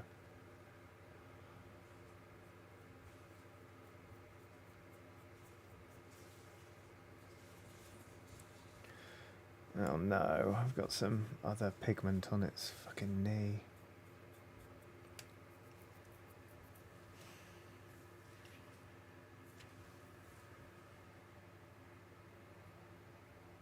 Okay, I'm done pissing around with the skin for now, apart from I do want to highlight the face.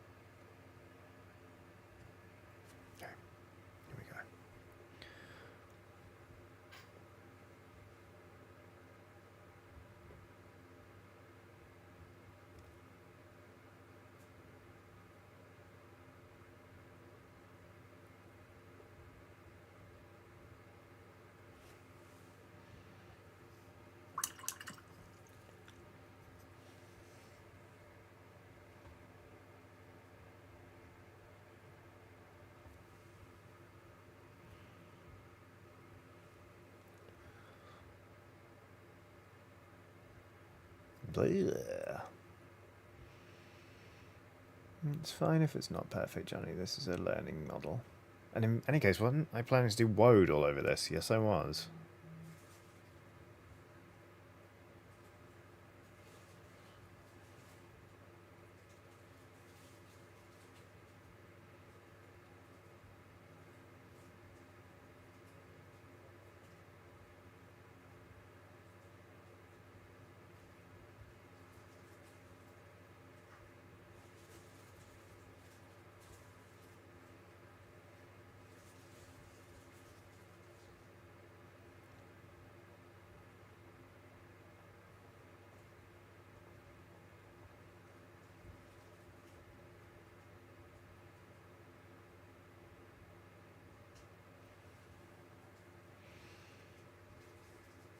Okay. All right. Yeah. Okay. Cool. All right.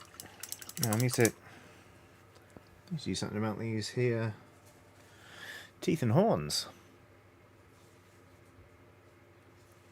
Because right now they are brown.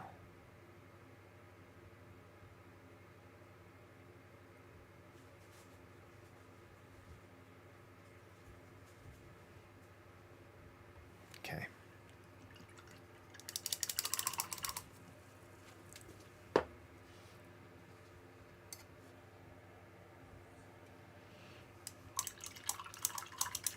Ah, Chris Worsley's here. Hello, Chris. How you doing?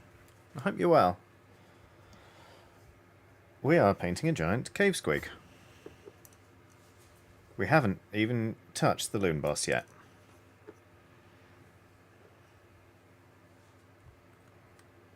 Yeah. Okay.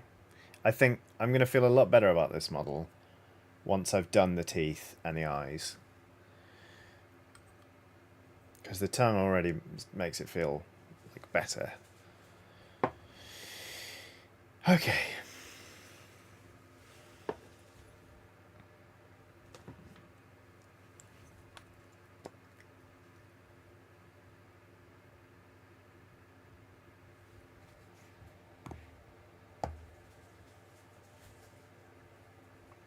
There we go. That's the colour I like. Okay, cool.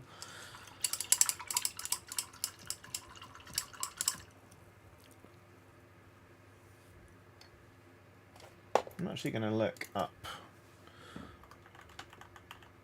and Google some reference images for this. Yeah, that's the kind of thing. Okay, alright. Yeah. Okay, cool. I think I got it. I think I got this. We'll find out. We'll find out if I got this. If I haven't got this, that's fine. It's an easy thing to go back and correct.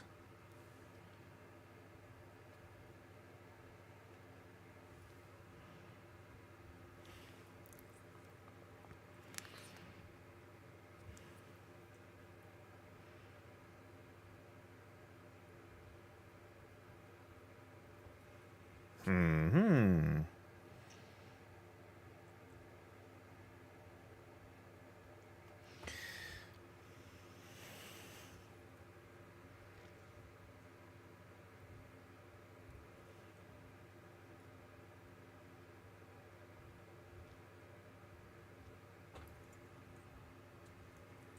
Nope.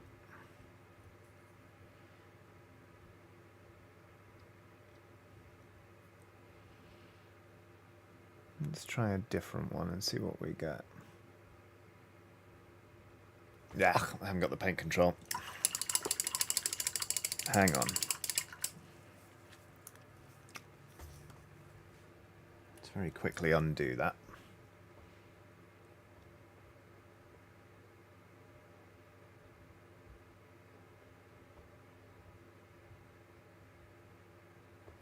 Okay.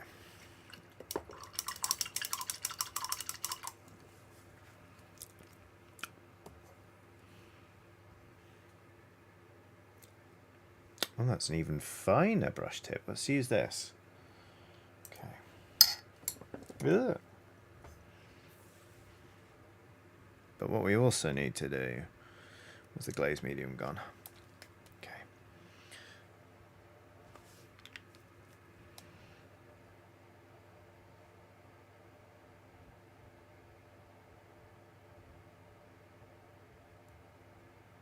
Okay.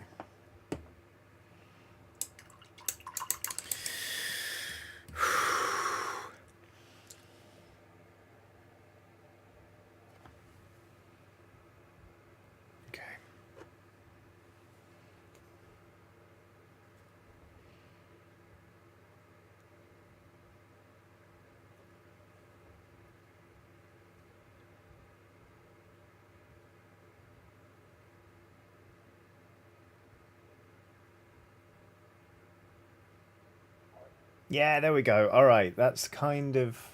It's very, very faint, but that's kind of the idea I want to get together.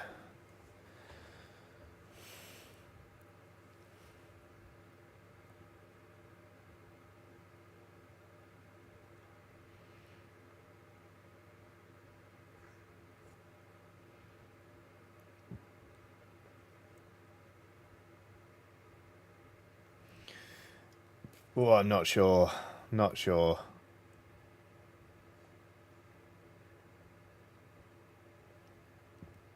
I really want this to... Oh, don't know. I really want this to work.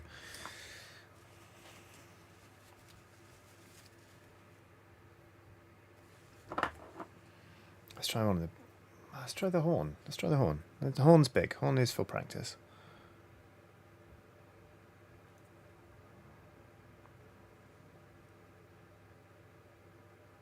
That's too uniform. Blah.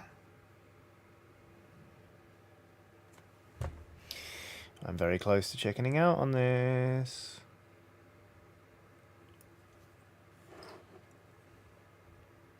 Ooh, that said...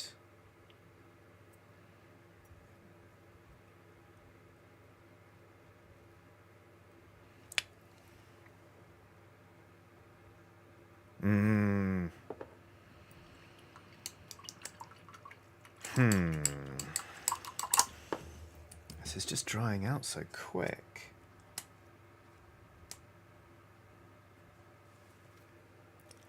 Okay.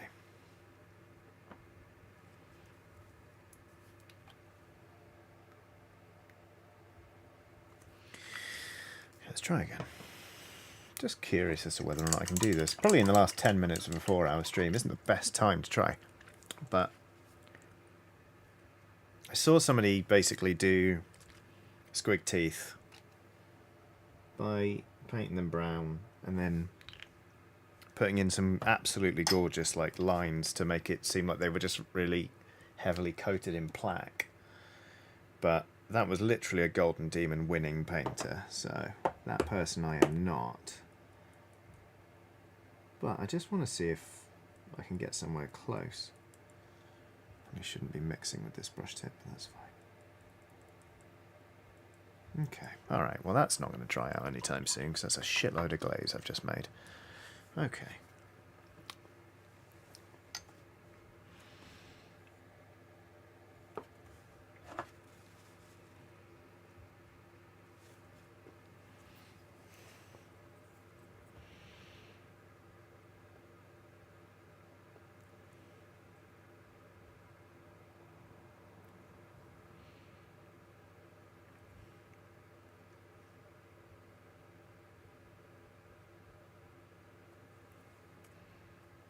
Yeah, there we go. That's the kind of idea I'm heading towards. Okay, so we can layer that up. Manuel says, honest question, have you ever submitted a model to Golden Demon, Johnny? No, never. Never had the stones. Maybe one day.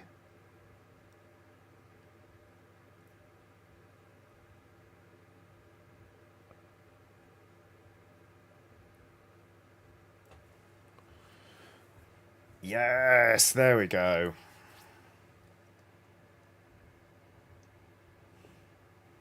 Okay, it needs some work layering it up, but in terms of the shapes at least, it reads how I want it to.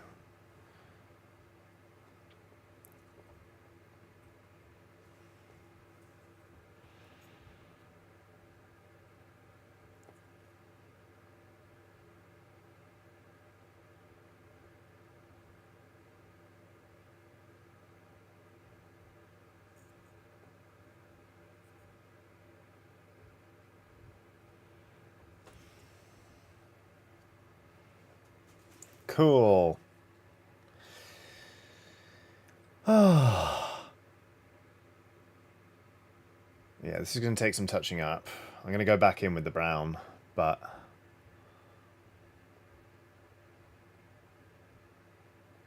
as an idea, it works and I think I can do it. So that's nice. That's good. Hooray.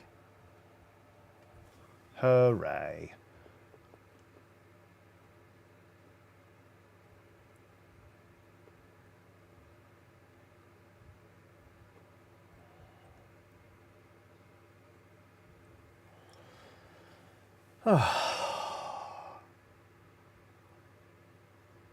Nathan says, a couple of folk from the Discord got into the final of the most recent Golden Demon. Their models were lovely. They really were.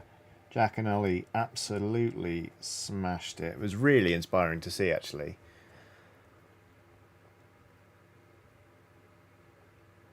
Oh, hello. There's some actual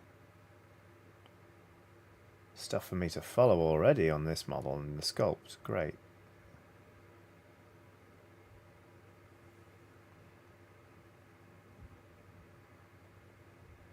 Should I have done that on the inverse, though? Yes, I should. Okay. That's fine. We can take that back.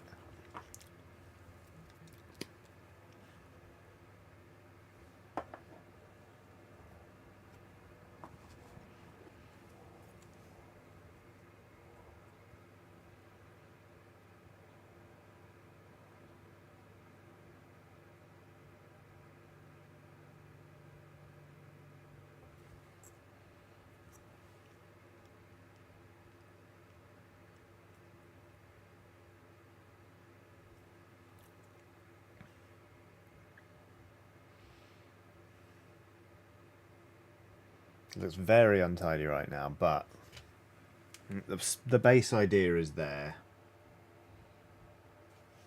And that's exciting. Oh, I didn't wash my brush.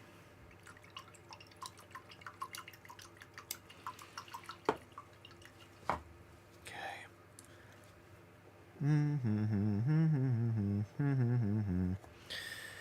Well, it's 6 minutes to the... Oh, wait, Chris Worsley's done a super chat. Saying, speaking of finding a voice for a character, one of your Oxventure Halloween specials inspired me to think of a demon PC character who loves being evil but really just wants friends. Oh, oh, the poor demon pal. I hope they find friends. I hope they find, yeah, like friends and acceptance and more than that. Sod it. I hope they find themselves a lovely found family. That's what I hope. They sound like a delight, even if they're ostensibly evil. Thank you very much for the super chat and for the update. It's always nice when people tell me sort of things that they ended up kind of queuing up from the Oxventure. Because the Oxventure is a silly thing, but it is also good fun, and I'm really glad that it resonates with people. So yeah. Ooh, right. I am... Before I lose my bottle and stop... And just like... Yeah, basically, I'm going to stop the stream now because I've been streaming for 4 hours and I'm going to completely lose my nerve with this horn painting. if I try and do both at the same time. So I will bid you adieu. Thank you so much for watching this stream. It's genuinely been really cathartic for me. Truth be told, I was having a bit of a difficult day, and this has sort of helped me pull up a bit from that. So thank you so much. Even this bit looks okay now it's dried. I mean, I'm going to rework it, but we're on to something here, pals. It's going to be all right. It's going to be okay. Right, so thank you all so much for watching this stream. It's been fun. I'll be back on, well, I don't think I can't stream tomorrow. Could I stream tomorrow? I don't think so. I think I've got something on. Basically, I can't stream on Thursday because I'm going to be at Hackney Brewery. If you can make it, that'd be lovely. There are tickets pinned to the chat. I'll go to the dentist tomorrow. There's something I'm forgetting that's happening tomorrow. But if there isn't, maybe. But yeah, thank you so much, everyone, for sticking with me on the stream. It's been lovely. There are going to be new episodes of Preston Chiodini coming up on Saturday. Hey, Piggle. And then I'll be back on Monday, and we'll do more streaming and all that kind of good stuff. You know, you know how things work on this channel. Why am I so bad at outroing? But yeah, thank you so much for being here. It's been really, really lovely. Take care of yourselves. Have a lovely rest of your day. There's a link to my Patreon in the description of this stream. If you would like to join and you're in a position to do so and you don't mind doing it, that would be great. But yeah, other than that, take care of yourselves. Have a lovely day, and thanks for being here. Goodbye.